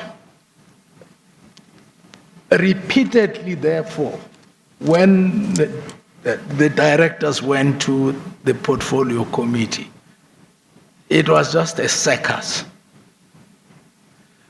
It was a circus. Sometimes somebody just stands up and say, we understand an employee somewhere is being purged because he's not wanted, he's not supporter of this board, or because you believe he's a supporter of Lucky Montana. Now, we don't have time for that nonsense. That's what the Department of Transport should investigate if it thinks that the board is not doing what it is supposed to. But that's what they have been doing. We often got the impression that there's some kind of rehearsal before we appear before the portfolio committee. Our engagement were always hostile and acrimonious. And when people ask questions, it was something akin to people who have gone through choreography of some point. You know, your part is this one, play it. And sometimes you would see that they sat somewhere writing questions and they distributed questions amongst themselves. And you literally hear them saying, have you covered that one? That question? Have you covered? It's not about them listening to the report that is placed before them and then responding to that report. It's about what they were told by somebody from outside to ask the directors when they come to Parliament. So that is how that portfolio committee was playing its role. And when you say to them, we need to focus on the business of the committee, they say, you're not going to tell us how to do our job. You will look at the chairperson, but I want to ask you in relation to what appears to be a choreographed presentation on their side. Did that apply only to the ruling party, or was it among the opposition parties as well? It was mainly the ruling party. It was the ruling party. You would have thought that the ruling party, knowing that it is the government of the day and the SOEs are the SOEs that it is in charge of, that they would try to assist those SOEs to do their job properly and protect them. It wasn't so. But surely, okay, can I ask you, because it's related to this issue, in paragraph 108 on page 27 of your affidavit, if you could just read that into the record, because I want to ask a couple of questions around that relating to the role of the different parties in the portfolio committee.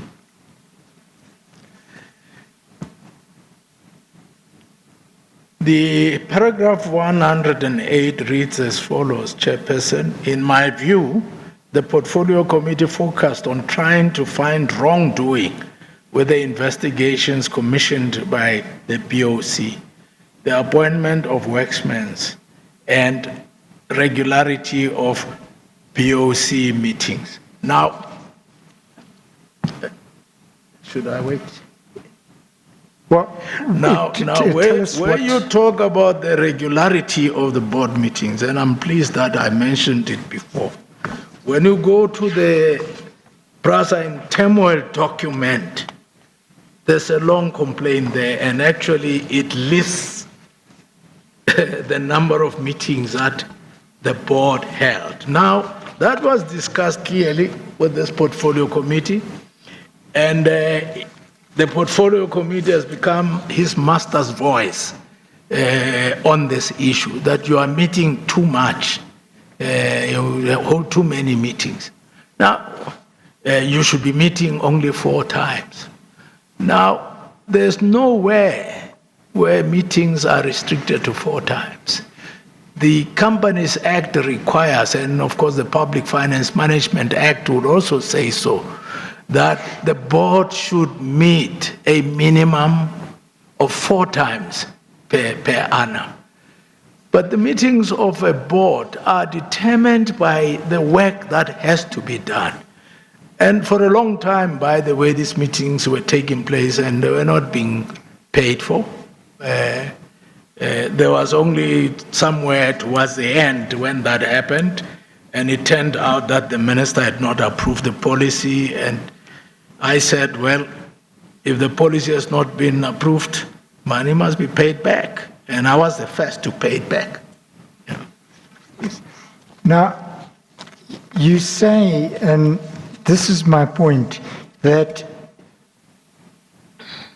in your letter of the 8th of March 2017, you say to the chairperson of the Portfolio Committee, look, we've investigated the following matters, the Sufambo matter, the Siangena matter, and other matters worth billions of rands. Yeah.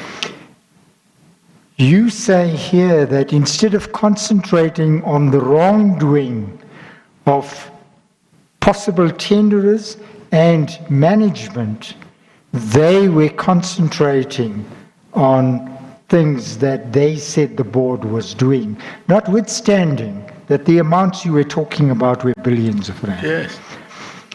What I want to ask in that connection is, but surely the opposition parties would have said, no, but what are you doing about Siangena? Can you give us a report? Can you give us a report on Sufambo? We understand you've taken them to court. Or was there not a voice for them? No, there was a voice. They were asking about those. There were also those who were genuinely concerned about operations of Metro Rail, especially in the Western Cape. So they were asking. And by the way, I can now say so, that when it became clear that this committee is not interested in what we are doing, I invited willing parliamentarians, even from the opposition, to visit and meet with the investigators to see the work that we were doing. Because the Portfolio Committee was not allowing that space for a proper report, or if it was there, it was not allowing for a discussion of that report. So when you say you called willing parliamentarians, are you saying parliamentarians who were not part of the Portfolio Committee but who were interested in process welfare? Who were part of the Portfolio Committee. Some of them, of course, would have been in Scopa. And were they also members of the ruling party or none of the members? No, they were not members of the ruling party. So, but what you are saying is, did you give an open invitation to individuals who were members of the committee who were interested in coming to see? No, I did. It was individuals that you... It was individuals who were showing interest yeah. in what we were doing. Okay. And who were realizing that sitting in those circuses of meetings, yes. they were not going to get proper information. Yes.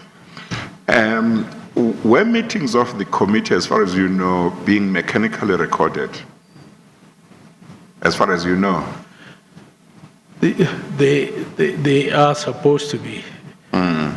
Because it would be good to get the transcripts of what was being said, particularly in meetings between the board and this committee over the years that you have indicated here, 2015, 2016, 2017. It would certainly be good to do so, Chairperson.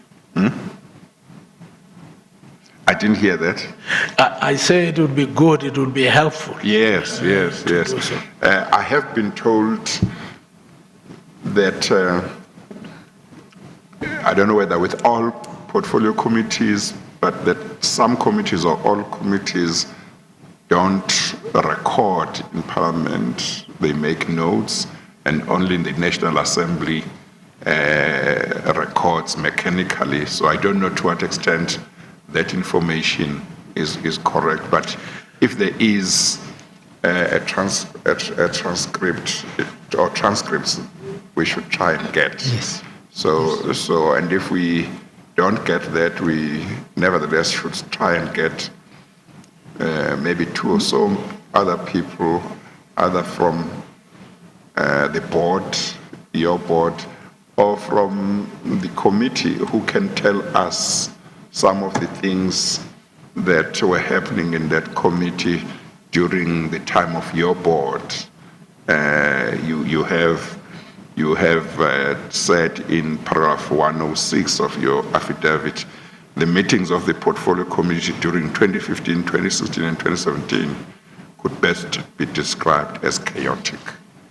So it's very important you get put in a committee in Parliament so that you can exercise very important responsibility of oversight. If now members of a committee, instead of doing their job, they might actually not been doing their job properly, while an entity such as PRASA was losing billions of rand through corruption. It would be really be very important to see exactly what was happening. Were they turning a blind eye to massive corruption that you wanted to tell them about, resulting in the country losing billions in that entity, billions of rands in that entity, and they were interested in other things? Let us know if that is what was happening. So I would like to know if there are transcripts so that these things can be put in the open. Because I keep on saying, when we see SOEs, or a number of them, being in the positions in which they are now in 2020 financially, we've got to go back and say, when did it start? But Parliament was supposed throughout to be exercising oversight. And where was it as the situation in each of these SOEs was deteriorating every year? Where was Parliament? What was Parliament doing? Where were the portfolio committees? What were they doing about it? So I think, Mr. Soni, you know, there should be attempts to try and see if we can get transcripts, if there are any transcripts of all of those meetings between the board, this board, and the portfolio committee during those years. Okay. Mr. Molefe, when the parliamentarians who displayed a genuine interest in fixing up process problems, if I can put it that way, when they met with you and other members of the board, what was their impression with me. Sorry? With me. When they met with you, what was their impression of what the board was uncovering? I mean, we've heard, because we've seen the court reports like Sufambo, Siangeni, and so on. What was their reaction?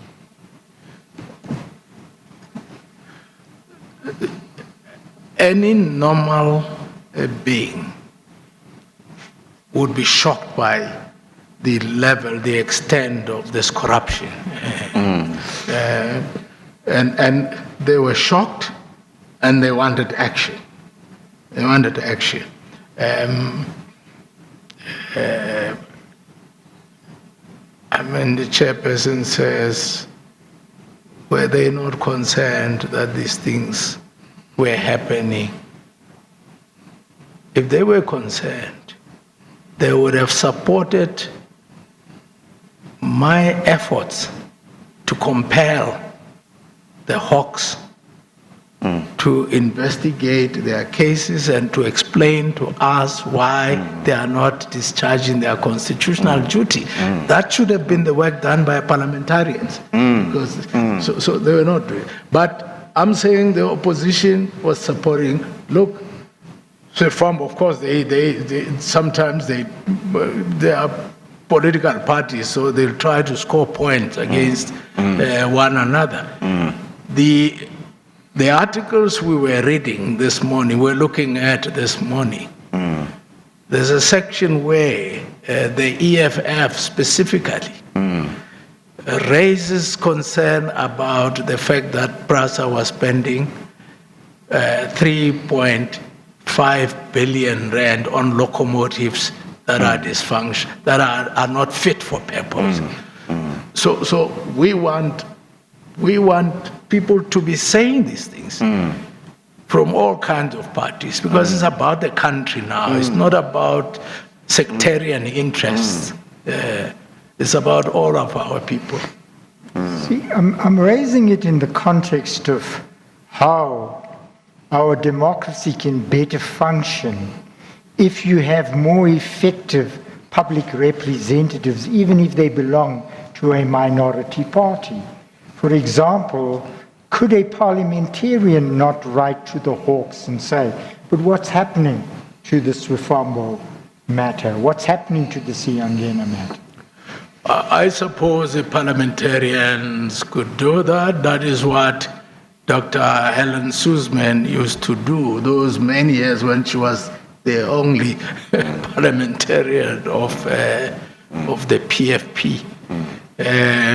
But if there's a particular agenda that is being pursued, and you have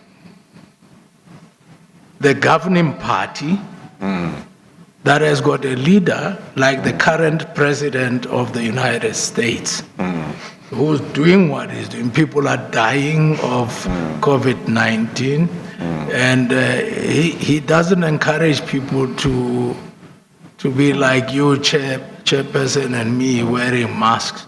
He just goes there, he organizes indoor big meetings, and he breaks the system to appoint cronies as prosecutors, as judges. So if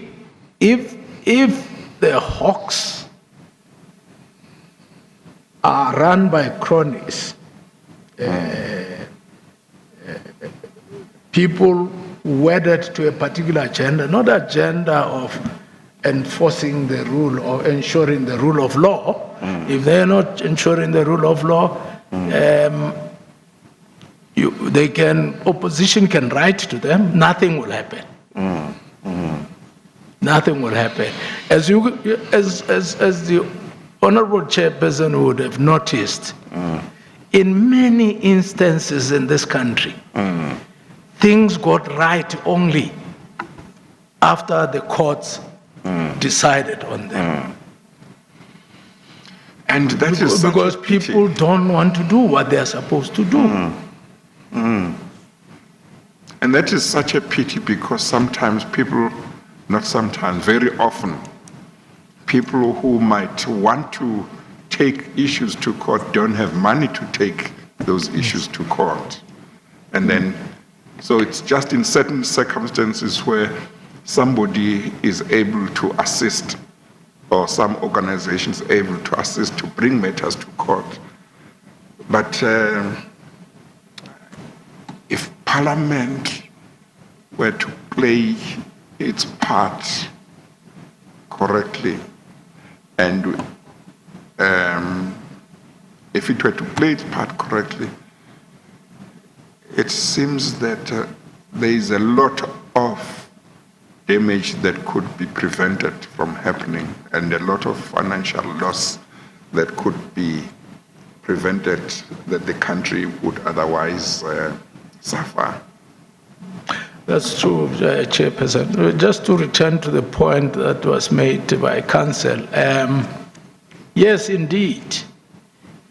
If, and what the Chairperson is saying now, if indeed people who go to Parliament understand that they are public representatives, they might have gotten in there using a party ticket. But once they are in Parliament, they are not representing sectarian interests of a party. They represent those ordinary men and women in the villages, in the townships, on the farms, who are poor. They have become the voice of the people, because those people can't be there in that Parliament in their millions. So they must make sure that what they say there and what they decide correctly reflect the experiences of the people that they claim to represent.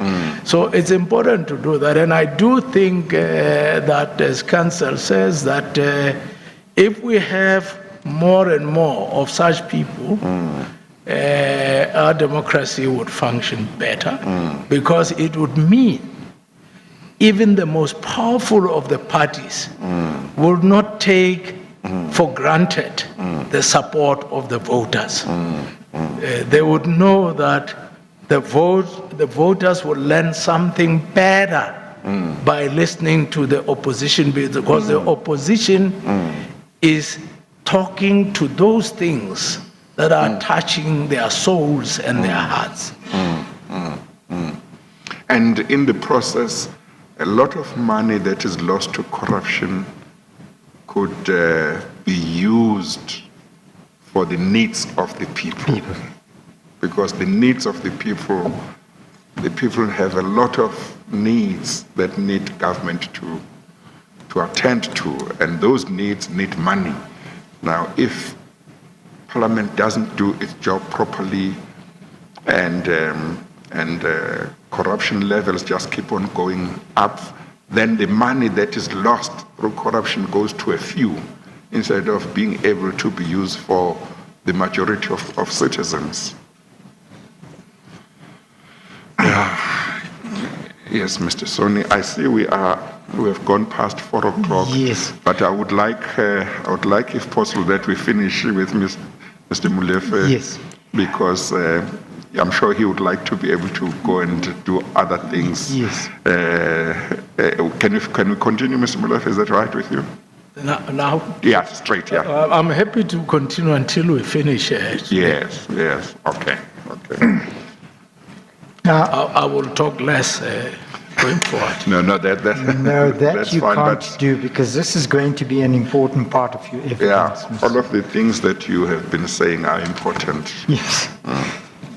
Now, you then say that at paragraph 111, that you were concerned and you used some strong language. Could you read that into the record, what you say at paragraph 111?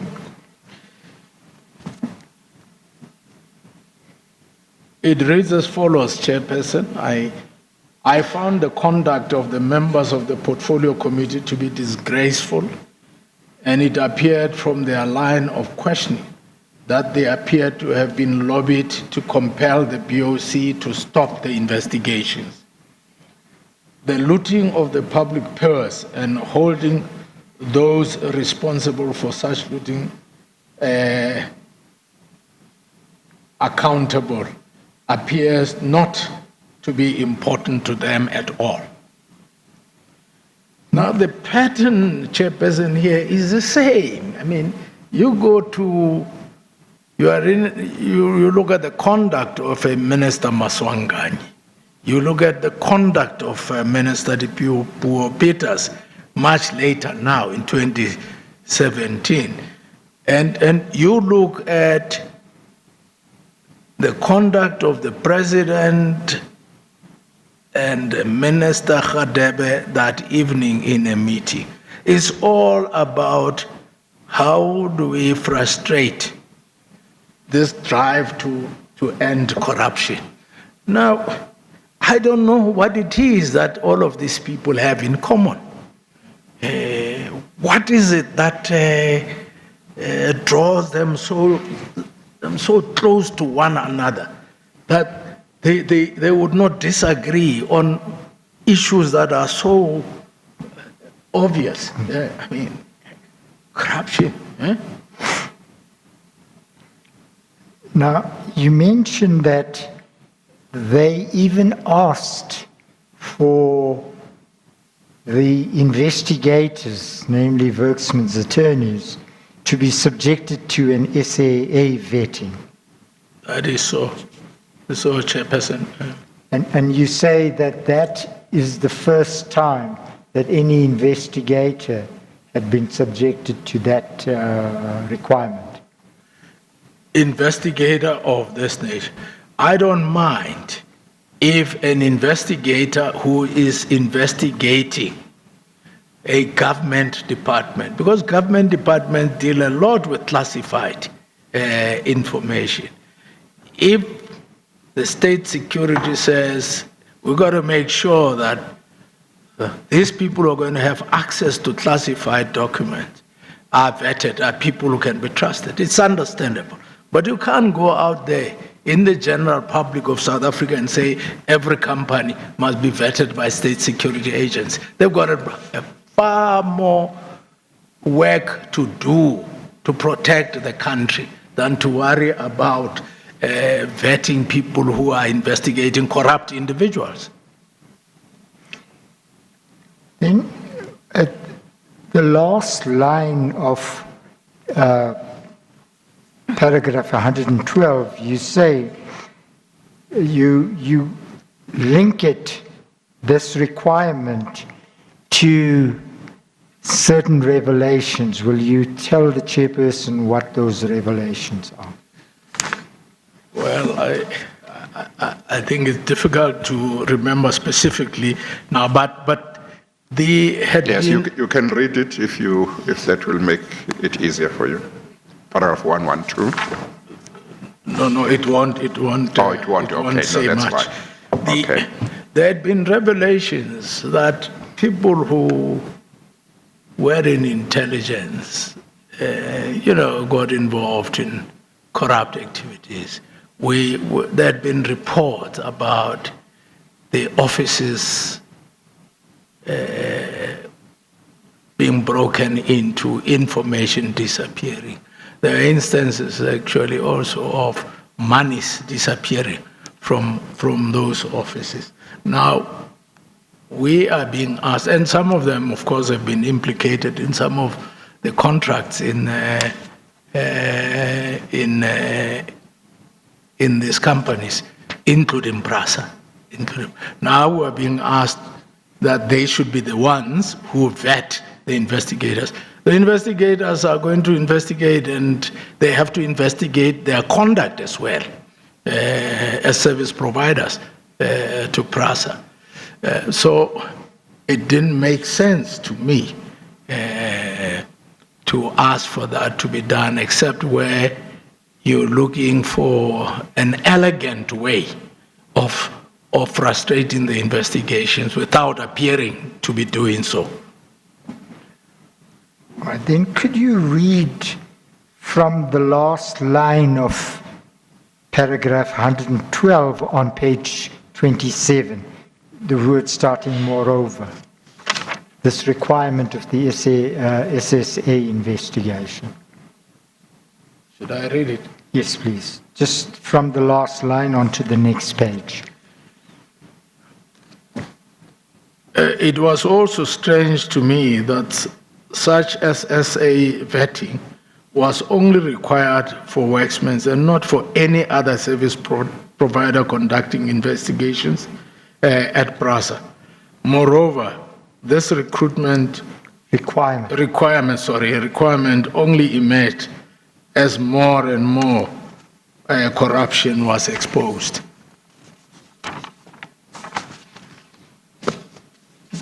Sorry, the sentence continues on the next page. Oh, okay, sorry, okay. Perhaps you should read that sentence again. It is quite key, Mr. Maleficence.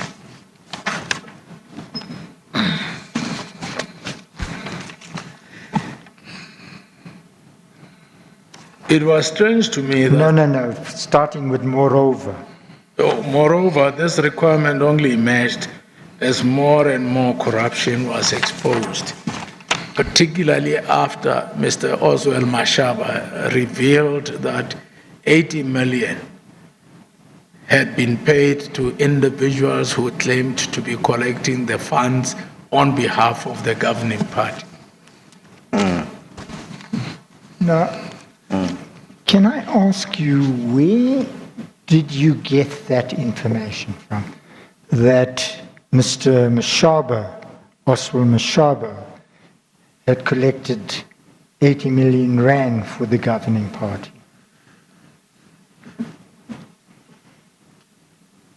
Chairperson, as we continued to investigate, Mr. Oswald Mashaba, well, of course, the investigation was reported in the media and everywhere, but he began to worry. He apparently became suspicious that he was being investigated.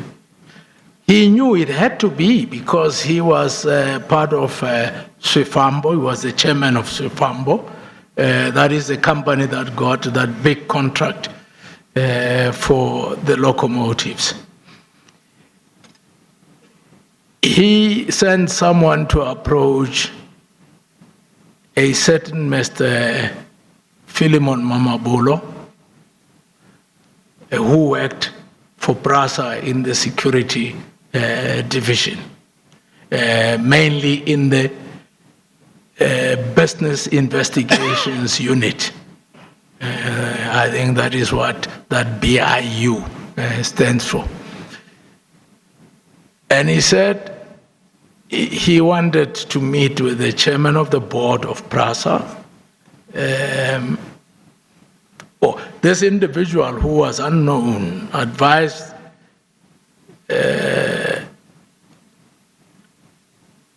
Mamabulo that Mashaba wants to meet with him. So they met with Mamabulo somewhere in Pretoria in an Italian restaurant.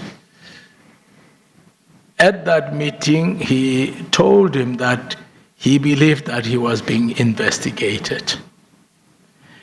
And he was worried that he might lose all the assets that he had accumulated working hard for. And he didn't want to lose what he had as a result of the contract of Swifambo. He was a man who was running like filling stations. He had all kinds of things, and he had an engineering consulting business, AM Engineering. So he wanted to meet with me as the chairman of the board. So Mamabulo asked me, I agreed to meet with him.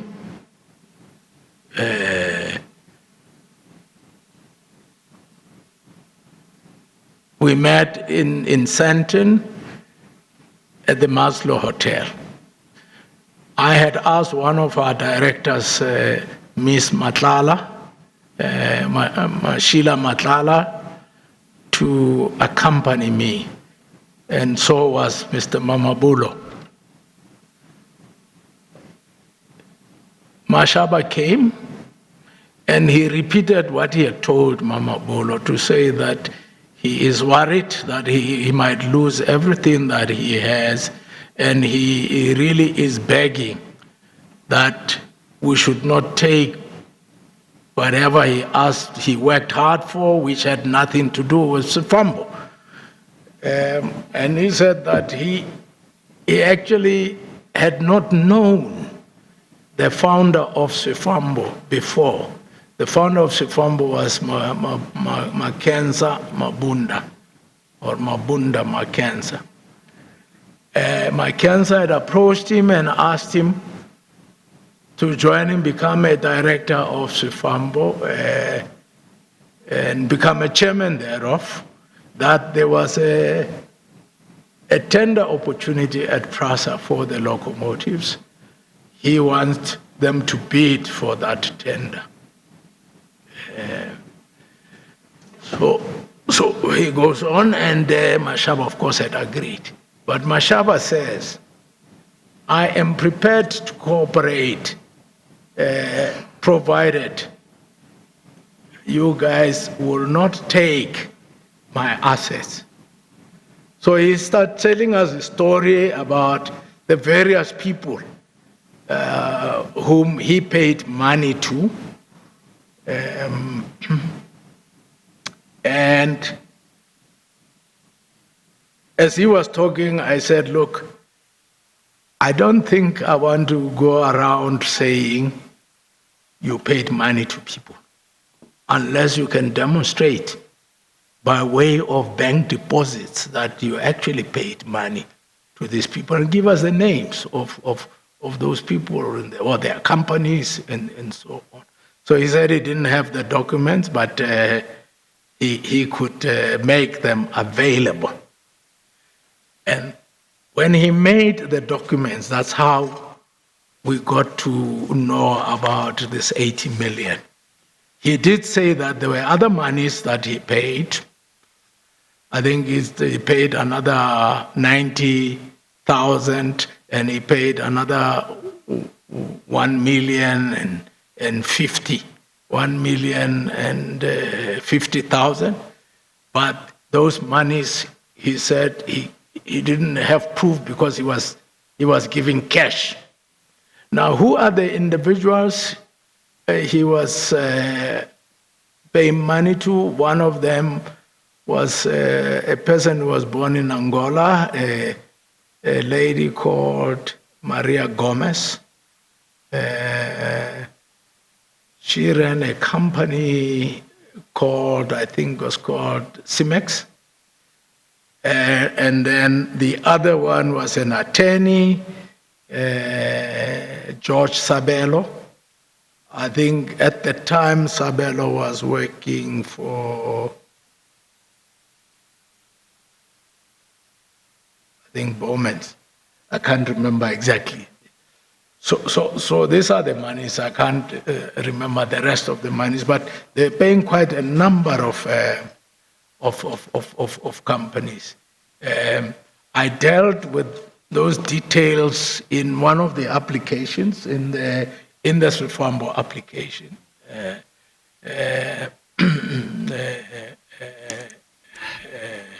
When I was still the director of PRASA.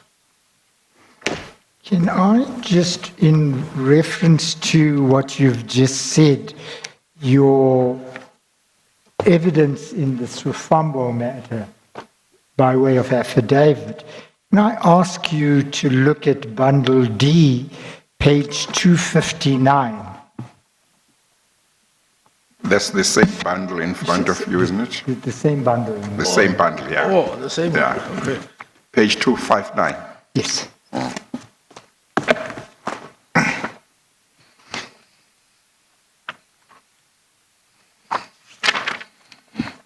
Okay. So, Mr. Molefe, have you got it? I got it. The title of the document is a replying affidavit. Do you see that? I see it. Now, I'm just pointing out so that we can put it in context. This is your replying affidavit in the Swifambo matter. Would that be correct? That is correct, Chairperson. We didn't include the whole replying affidavit. We just included the part relating to the matters you've dealt with now. But can I ask you, in your founding affidavit... Before you do so, just for the sake of completeness, the Swifambo matter is, as it appears from the affidavit of Mr. Milof at page 259, was case number 2015/42219 in the Gauteng Local Division of the High Court, the matter being Passenger Rail Agents of South Africa versus Swifambo Rail Leasing Pty Limited. As you please. Okay. Now, in your replying, in your founding affidavit, you didn't raise this issue about Mr. Mashaba's telling you about the payment of funds. Is that correct? Yes. Because that's a complaint he makes. I think you might need to explain to him that you are referring to the founding affidavit that he filed in the Swifambo matter. Yes, sorry. You recall the case that was made out in the original, in the founding affidavit in the Swifambo matter, Mr. Molefe?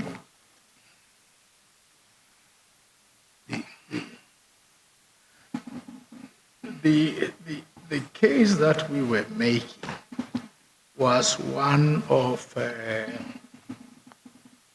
asking the court to consider and set aside the arbitration step in the contract between Sifambo and Prasa. And the reason we wanted that set aside and us proceeding immediately for the application to set aside the contract on the basis that it actually never existed. It was invalid ab initio because certain conditions which should have been met were not met. And it was our view that time that if we were to go you go the route of arbitration if you disagree about elements of the contract, but you both accept that the contract exists. But in this instance, we were saying it doesn't exist, so there shouldn't be a need for arbitration. But of course, you can't just exclude it unless the court says it's aside. I'm making a slightly different point. In your founding affidavit, In the Sifambo matter. Yes, in the Sifambo matter. And it is not this one. This is a reply. This is a replying affidavit. Why do we go to the founding one? Huh? No. I think he might have something. It makes it difficult. No. Oh, okay. Because I won't remember. Mr. Malefe, when you first gave evidence, we went through the judgment of Justice Francis. We went through the judgment of Justice Lewis, if you remember. Yes. Because they said that this was corrupt. Mr. Mthimkhulu, so-called Dr. Mthimkhulu, had set aside, had tailor-made the contract for Sifambo. You remember? Yes. So this matter that you are raising now was not raised in that. But you do raise it in the replying affidavit. The only reason it is important is because I want to go to Mr. Mashaba's response to what you say, which is also included in these papers. Yes. I'm just trying to orientate you so that we can deal with your evidence in a systematic way. Let me understand, in that case, the issue was the contract is not valid. Yes. And that's what the court found. Probably then the lawyers would have felt that to go into the details about Mashaba does not prove anything with regard to that. I'm not criticizing. Yes, neither did the court. maybe we can deal with it this way. Mr. Soni, you obviously have looked at his founding affidavit, Yes. and you know that he didn't say anything about this issue. You can say to him that he can accept that you have checked, and he didn't say anything about this issue, and then put the question that you want to put. It is true, and the court didn't deal with it. Yes. So but in your replying affidavit, you dealt with this piece of evidence you've now led today to say Mr. Mashaba had approached you to say, please come to my rescue, don't take away all my assets. Remember you said that a little earlier? Yes. Yes. So is it correct that when you look at paragraph 9 of your affidavit, what you've said today is a summary of what is contained in paragraph 9 of your affidavit? That is correct. In other words, you've dealt with how the approach was made to you through Mr. Mamabolo, and what happened at the Maslow restaurant. That's correct. There's just one thing, though, that I want to deal with is the payment schedule that he gave to you. And you'll find that at page 283. On page 283. Yes, I think let's just get that in the correct context. At the meeting that you had with Mr. Mashaba and Miss Matlala, you said that Mr. Mashaba said he did not have with him on that occasion information about or proof of payment into the bank accounts of the individuals concerned. Is that right? that is correct. Yes. Were arrangements made for him to later? No, he did not. That day he did not have any Yes. document. Yeah, that's that what you proved said. Yeah. Were arrangements made for him to provide such proof at a later date and more It information? was made for him to provide it to Mama Bolo, Mama Bolo. who duly collected it and brought it to me. Okay, I think that's then we can go as you to the please, schedule. yes. Yeah. Now, is the document at page 283 the document that he gave to Mr. Mamabolo? That is correct, Chairperson. And I'm sorry, did you say 283? 283, Chairperson. Yeah. Is that a schedule of payments made, well, that he said he had made? That is correct. This is, I'm sorry, what I have at 283 is something that has got loan payments Yes. at the top. Are we on the same page? That's the same. Okay. All right.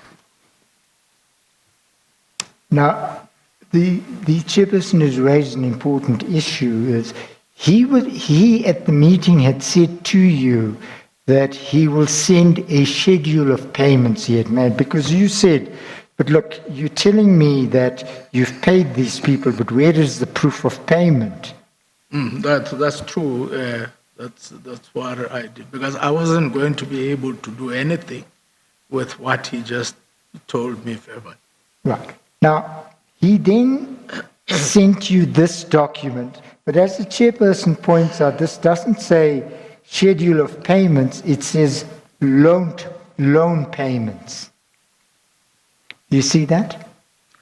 That is correct. That's where the document is headed. That is correct. What did you understand, notwithstanding what the document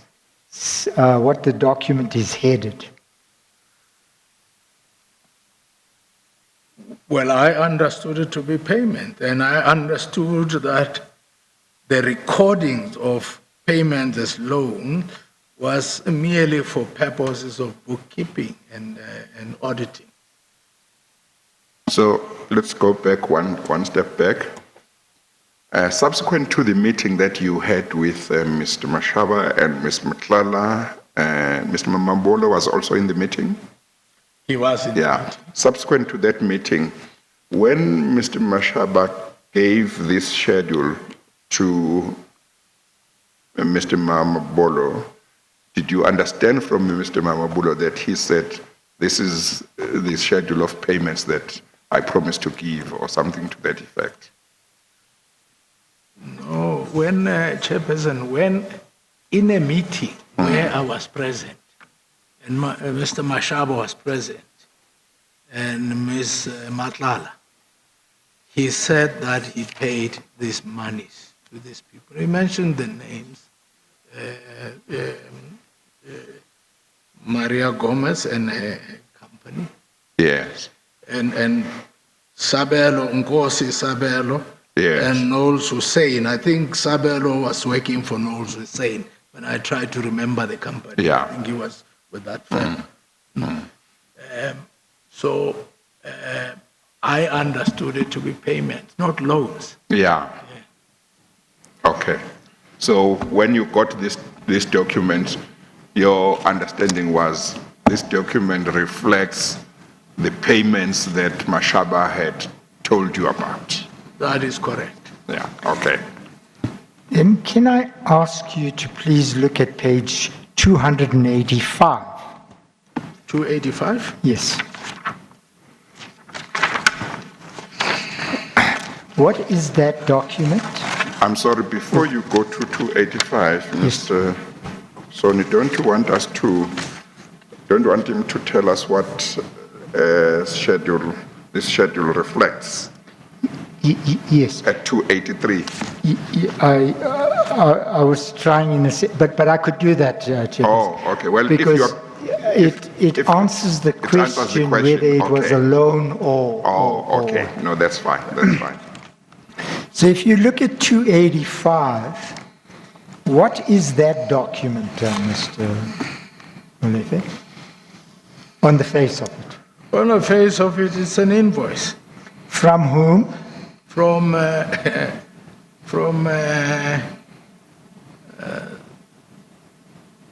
Simlex. Simlex was a company owned by Ms. Gomez, Yes. Maria Gomez. If you look just under the Yeah, I think heading of that document, it says directors. I'm sorry. Are we looking on the same page?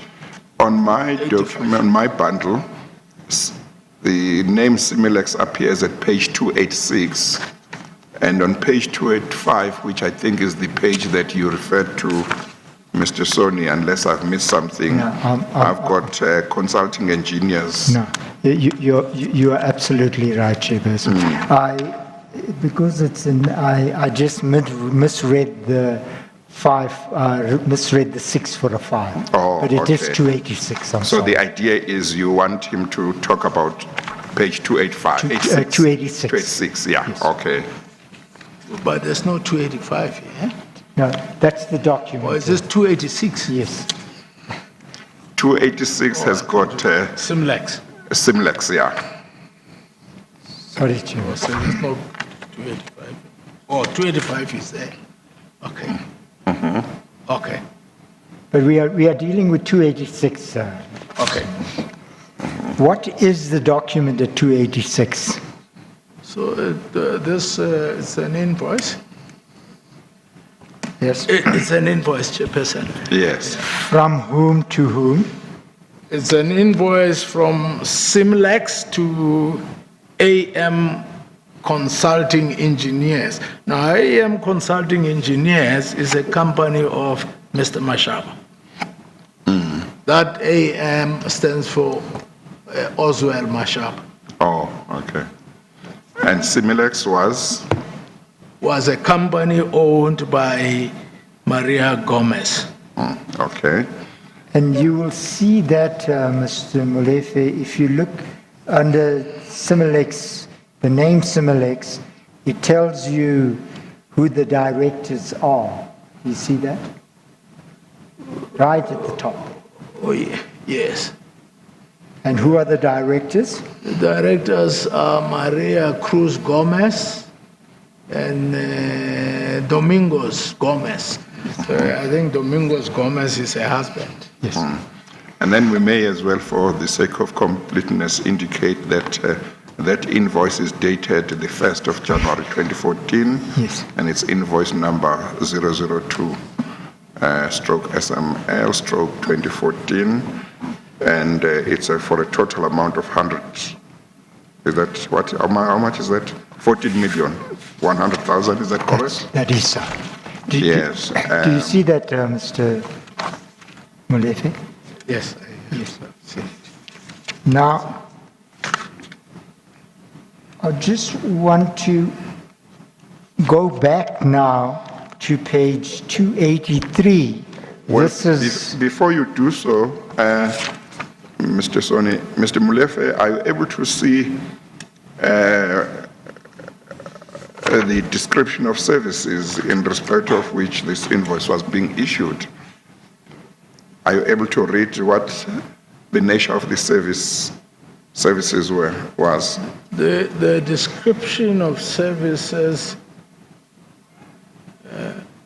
it says service rendered, IRPTN, planning, and planning, development, and implementation. and implementation. Yes. And in terms of the rate, it says 30% of the total amount. You are able to see that? I can see 30% of the Yes. total amount. Okay, Mr. Soni, you can then proceed to 283, I think you said. Yes. So if you look at the schedule that we looked at page 283, you will see that amount as being reflected in the third line of the payments. Do you see that? Before that, Mr. Soni, I think let's get him to first tell us what is reflected in the schedule. Obviously, that will include what you are talking about. Maybe just to read what is in the schedule there. Yes. And the Yes. dates. Are you able to read, Mr. Molefe, the dates, the payee, and the amount as reflected in the schedule at page 283? Or 283. Where the schedule of payments appears.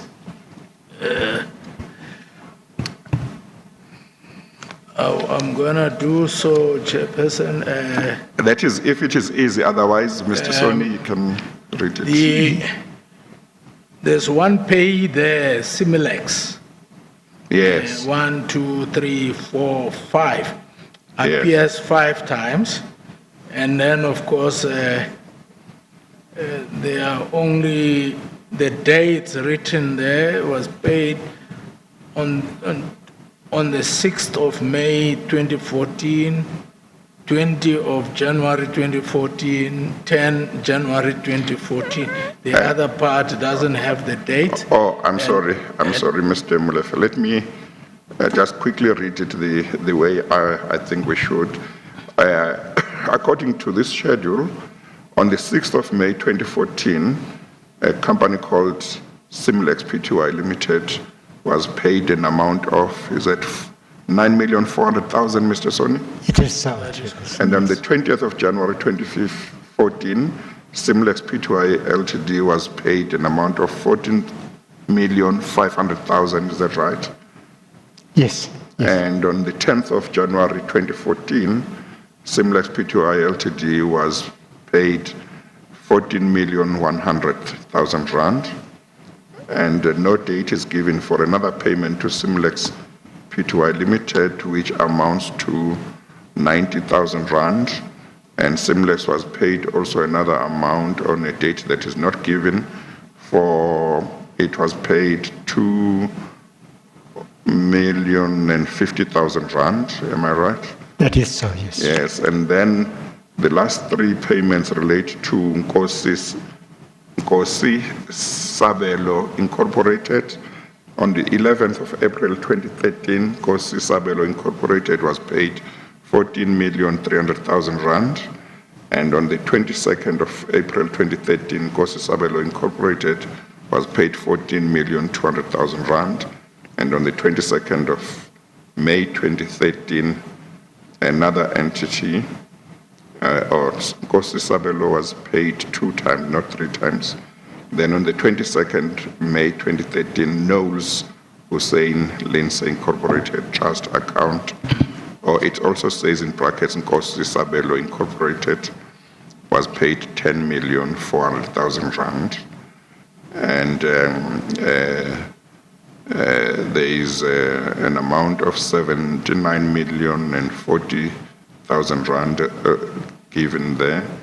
And then there is a handling fee of 10%, seems to be given as 7,944,000, and the whole total is 86,944,000 rand. Yes. Okay. Yes, we may continue. So comparing the payments or the invoice against the payment, if you look at the invoice at page 286, it is dated the 1st of January, although it says instead of saying first ST, it says 1TH. Do you see that? That's 1st January 2014. Yes. Do you see that, What Mr.? page are we looking at? At page 286. Or 286. Okay. It says, okay, yes. 1st January, okay. The 1st of January. Yes. So the amount that was paid on that day, or the amount of the invoice was 14,110,000 rand. I mean, 100,000 rand. You see that? I can see that. If you compare the payments as they appear on page 283, do you see a similar payment made in the third line? That is correct, Chairperson, it is so, similar amount. And it says that that payment was made on the 10th of January, though. On that page, on page 283.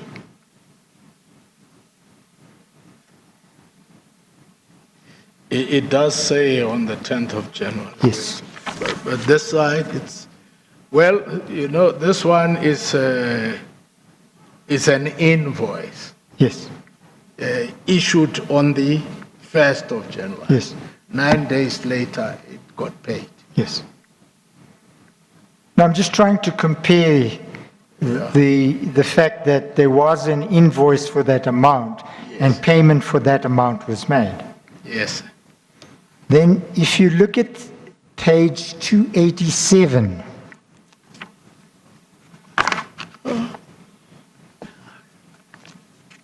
what is that document?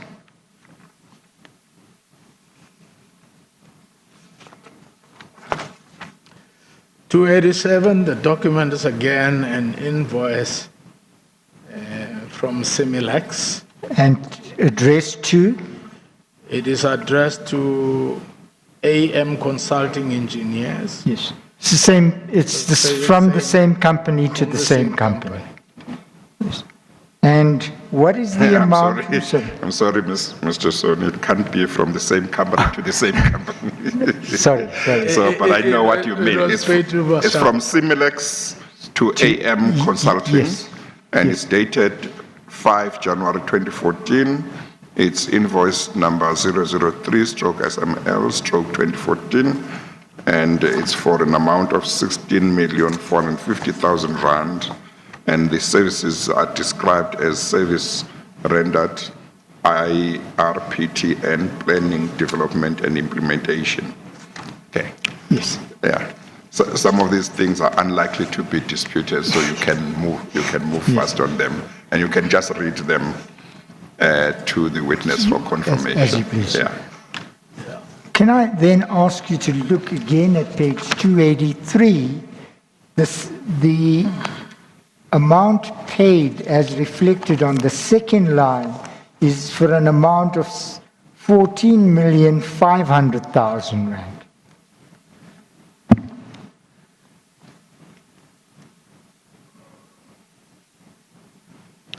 It's on the second line now, Mr. That is correct. Yes.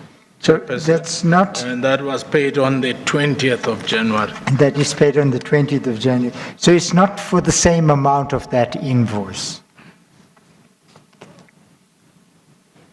Because the invoice is for 16,450,000, and the amount that appears there is 14,500,000. That is correct. Okay, so there's no correlation between those two.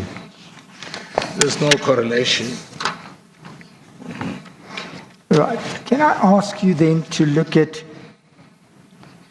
page 290?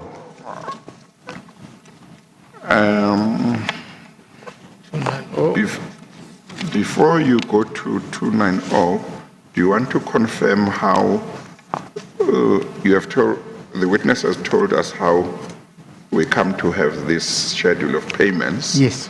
It was given to Mr. Mamabolo by Mr. Mashaba, and Mr. Mamabolo gave it to Mr. Molefe.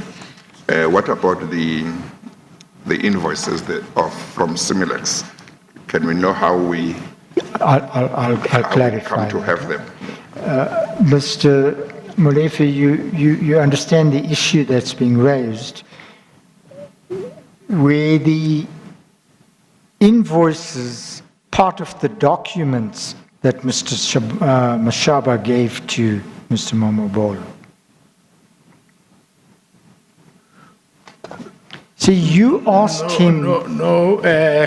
My recollection is that Mamabolo did not have the invoices. He only had the schedule of payment. Yes.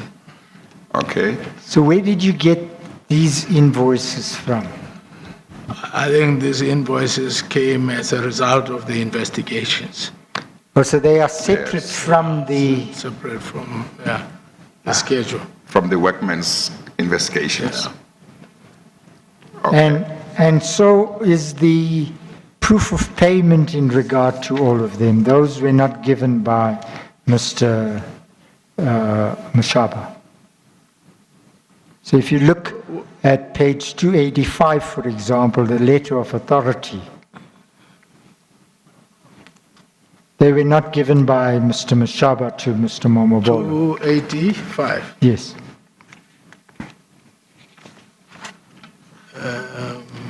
Didn't we have a different 285? Why is this 285? Wasn't 285 something else? No, you'll recall, Chairperson, I made a mistake. I said 286 was 285. Oh, okay, all right.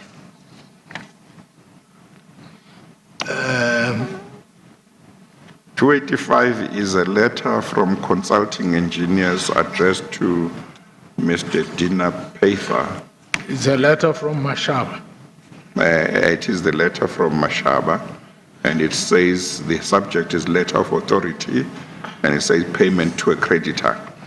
Okay, so what was the question, Mr. Son? I'm asking, was this document, what's the source of this document? Because as I understand it now, and I misunderstood, that this payment schedule is the only document that Mr. Mashaba gave to Mr. Mamabolo, or am I wrong? Well, it could be so, but when we investigate, the banks are obliged to... Okay. Look this side, please. So when this letter of authority comes from Mr. Mashaba, and he's telling his banker to pay Mr. Hussein. Yes. So how did you get hold of this letter? How does it come to be here? Did it come through the investigation that Workmen's was conducting? I think it came through the investigation, Chairperson. It certainly was not in the document that Mashaba gave me. Mashaba gave me that schedule only. Okay, thank you. Which I gave to the investigators. Okay, thank you. Can I just ask you to look at page 264, which is part of your affidavit?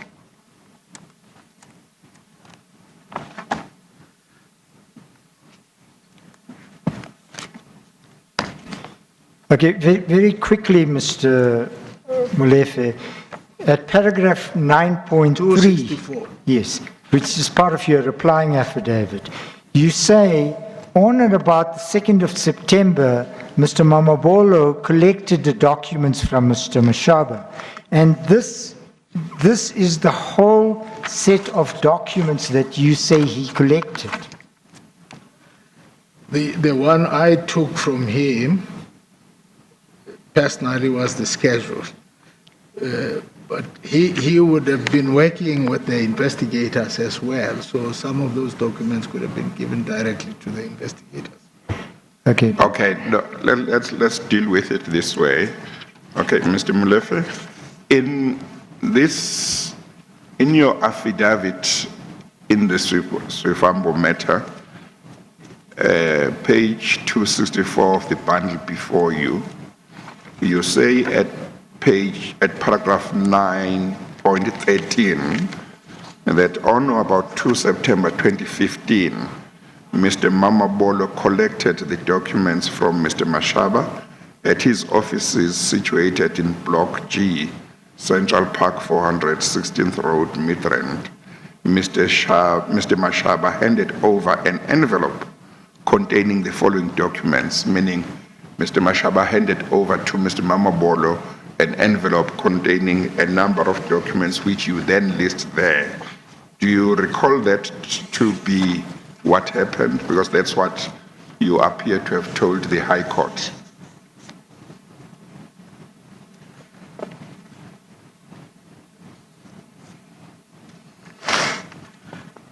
I honestly don't have a recollection of seeing every invoice. You don't have a recollection of this? The envelope would have been given to my lawyers. Yes.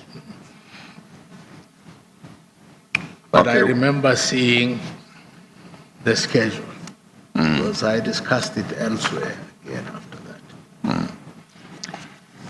I think what may be necessary is that afterwards, Mr. Molefe can be given his entire affidavit Yes. in this Swifambo matter, the replying affidavit, so that he can go through it properly and refresh his memory on the context. Then he could, in due course, maybe send a supplementary affidavit to say, after having gone back to that affidavit, has his memory been refreshed to say this is correct? Yes. Or has he found that it was not correct? Yes. No, that is so. Okay, would that be fine, Mr. Molefe? That would be fine, Chairperson. Yes, okay, all right.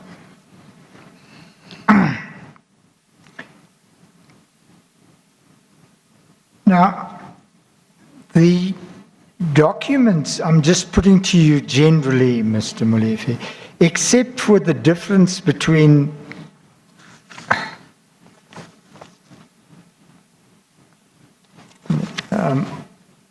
you still seem to be worried about. No, I'm worried about the figures. You see, at page. Well, 1 second. Maybe it might be convenient to take a comfort break, and you could have a look, and then we come back. Is that fine? But we are at nearly 5:15. I'm still fine about continuing. If you are still fine, I'm sure everybody would be fine. Would that be fine? Would that help if we have a comfort break? It would be fine, Chairperson. Yes. Okay, let's take a comfort break, and then we can come back. We can come back at 25 past, so about 10 minutes break. We adjourn.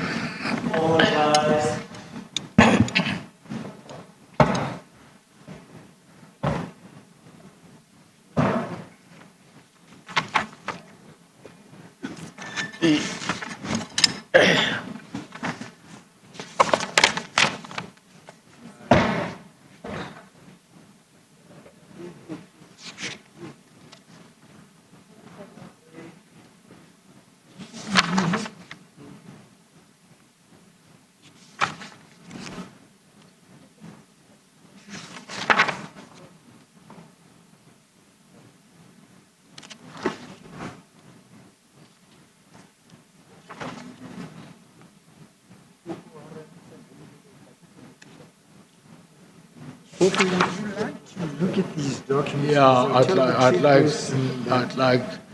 Yeah, because I think I'm getting confused. But here, I'm. No, you don't worry about it. Let's do it properly. Because I'm just wondering if we shouldn't start at 9 o'clock tomorrow and finish in that time. We'd have a chance. Yeah, no, yeah, I think it's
Yes, Mr. Soni.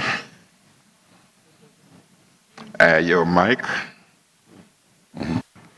Mr. Chairperson, it seems it's been a long day for the witness, and I proposed to him that it may be better if he slept over this issue and we dealt with it first thing in the morning, which would allow us to deal with it quicker and let him be more at ease. Mr. Molefe is more than happy to do that, as I understand it. Okay, is that fine, Mr. Molefe? That's fine. Yes. Thanks, Chairperson. Yes, no, that's fine. That will just give you also time to refresh your memory on the documents. I was going to say let's start earlier than 10 o'clock, but we can't because of other commitments on my part. So let's start at 10 o'clock as normal tomorrow. I guess that we shouldn't be long, and I don't want to say we shouldn't be long because I thought we would not take the whole day. Yes. But I think everything that we had to deal with was important, so yes. I'm not regretting that we have taken the whole day. But tomorrow, how much time do you think we should take? I don't think more than an hour, yes. Chairperson. Yes. Okay, no, that's all right. We'll just though factor in the issue that Mr. Molefe raised, that right at the end. Yeah, the connecting of the dots, yeah. But this part won't take much longer. Yeah. Okay, then we are going to adjourn and resume tomorrow at 10. We adjourn. As you please, Chair.